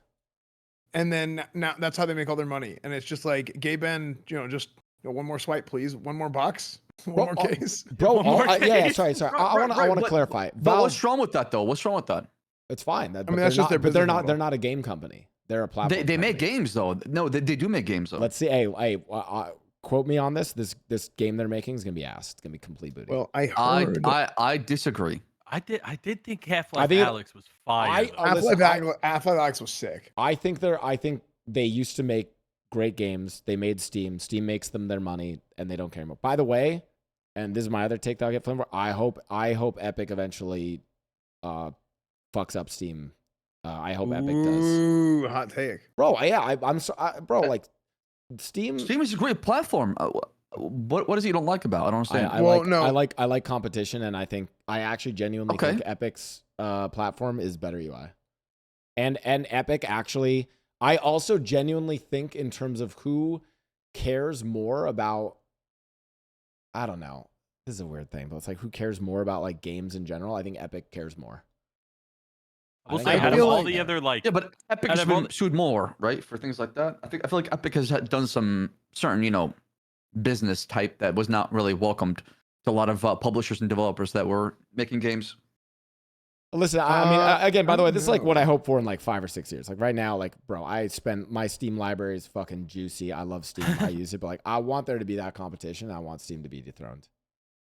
I do think Epic's. I think they're both just like two different styles. Like Steam looks like something from the 2010s, right? But for my Yeah. brain, like Steam is very intuitive to me. Epic is like it's almost like you remember Windows 8? Epic Games Launcher reminds me of Windows 8. Big tiles, actually agree big with that. blocks. Mhm. You know, it's like if I'm looking on something on a Yeah. tablet or a phone, like that's what I feel like whenever I'm looking at Epic Games. Steam, it's got the more like file folder structure. Like to me, Yeah. like The my library brain, version, yeah, the for library sure. version, Mhm. I just read it better. Also, Right. I didn't Yeah. clarify. I didn't clarify this. I think for like, if you're like a gamer, like Steam clears like Epic stuff any day. When I say that I hope Epic dethrones Valve and stuff, you guys have to understand if you are a game developer, like Valve is fucking greedy, dude. And Epic Yeah. actually is so, bro. Epic is so generous to game developers. And secondly, Epic has telegraphed that like with stuff like what they've been doing with UEFN with Fortnite, like they're gonna let like random one-off game developers who make like a crazy game in the Fortnite experience, like they're actually gonna let them make money off that. Like, bro, Valve. See, would that's never. cool. So- See, that's cool. Yeah. I mean, Well, I mean, I think Valve does a Epic little bit, has done a right? bunch of great things. Yeah, Doesn't like- Valve like they take community skins for like CS, and you get one if you get picked up. No, on one of listen. those, I'm they gonna. pay, Oh, you don't want to know the here's the truth about Valve. Valve appears to be like cool like that because they're like, oh my god, like check out the international for I will die on this hill that the prize pool of the international being crowdfunded by their own player base is that shit's criminal. Yeah, I agree with that. That's criminal. Like what? Yeah, it is. That's Bro, super- Valve. Here's the thing. Valve is so fucking greedy, but has the perception that they're not greedy. Anyways. I mean, I just feel like they got the different platforms, and at the end of the day, it's not supply and demand necessarily, but it's like a similar concept, right? Where look, you got the juice, you know where people are going, and they're just taking advantage of like the business they have. Like, I mean, I get it. I don't know too much about like all the details. But like from my perspective, I think it's just like, they earn the right to have the position that they're in, and they're just going from there, right? Yeah, maybe. Okay, So much here's fucking what money. before we end the podcast, I just want to briefly say, quote me whenever this new Valve game comes out. I think it's gonna be ass. There. That's all I got. All right, will do. I'll Alright. remember. Trust me. For all of you guys, thank you guys so much for coming on the Roleplay Podcast that got derailed with a few topics, but I love it when we do that. That's actually the best part of the podcast. Please shout out your channels, shout out your characters. We'll start with Barry Boo, then the Big Meech, then Cazey, then Esfand, then Saab. Go in that order. Okay. Well, guys, thanks for having me on. I'm Berry Boo. You can find me at twitch.tv/Berry Boo. It's got 2 Y's in it. And I play Vivian Grey on NoPixel. My name is the Big Meech. I play Leon Cassidy. Probably won't see much Pilbus. You maybe catch Pilbus on the weekends off stream where I'm just fucking around. But I will be maining Leon Cassidy for the foreseeable future. My Twitch channel is twitch.tv/the Big Meech. I appreciate you having me on. It was a great time. Thank you so much.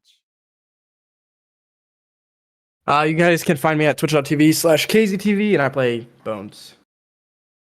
Before we proceed, hold on. I just noticed that both the sheriff and under sheriff have TV in their name. That's all.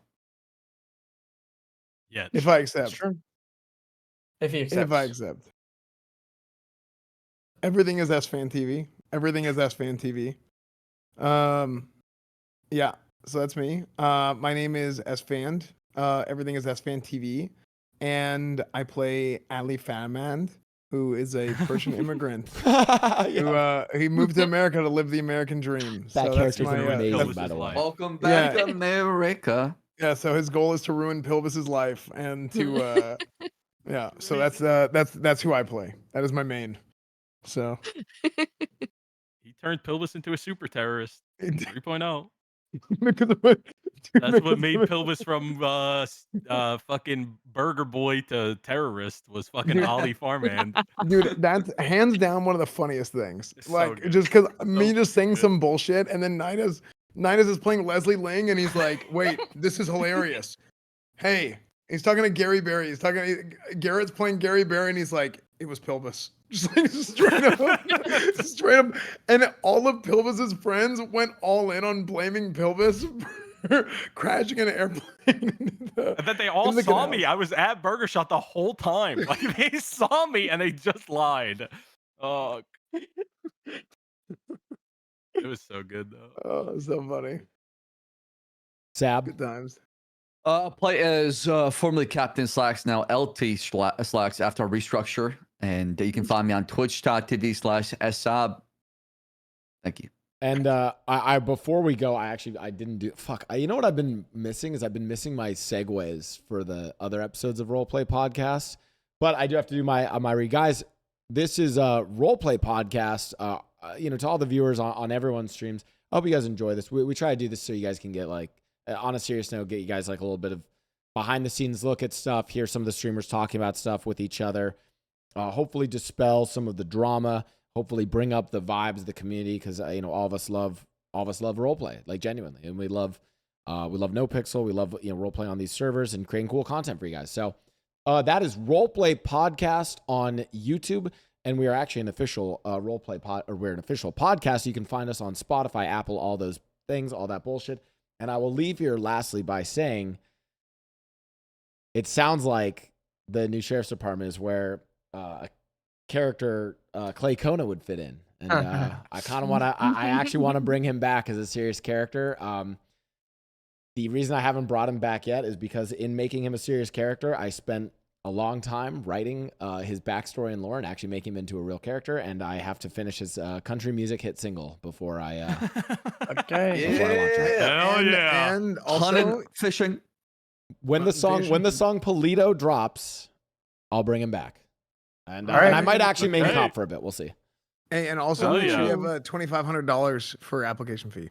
What? $2,500. He'll get the views. He'll get the views. Yeah. Also, Blau, I had an idea as well too for next RP podcast for cops. We should bring the new role players to become cops and get their experience as far as how they were taught and how they went from being like a green cop to like a NoPixel cop. Ooh, I like that. It's an idea. For the next cop episode, we do that.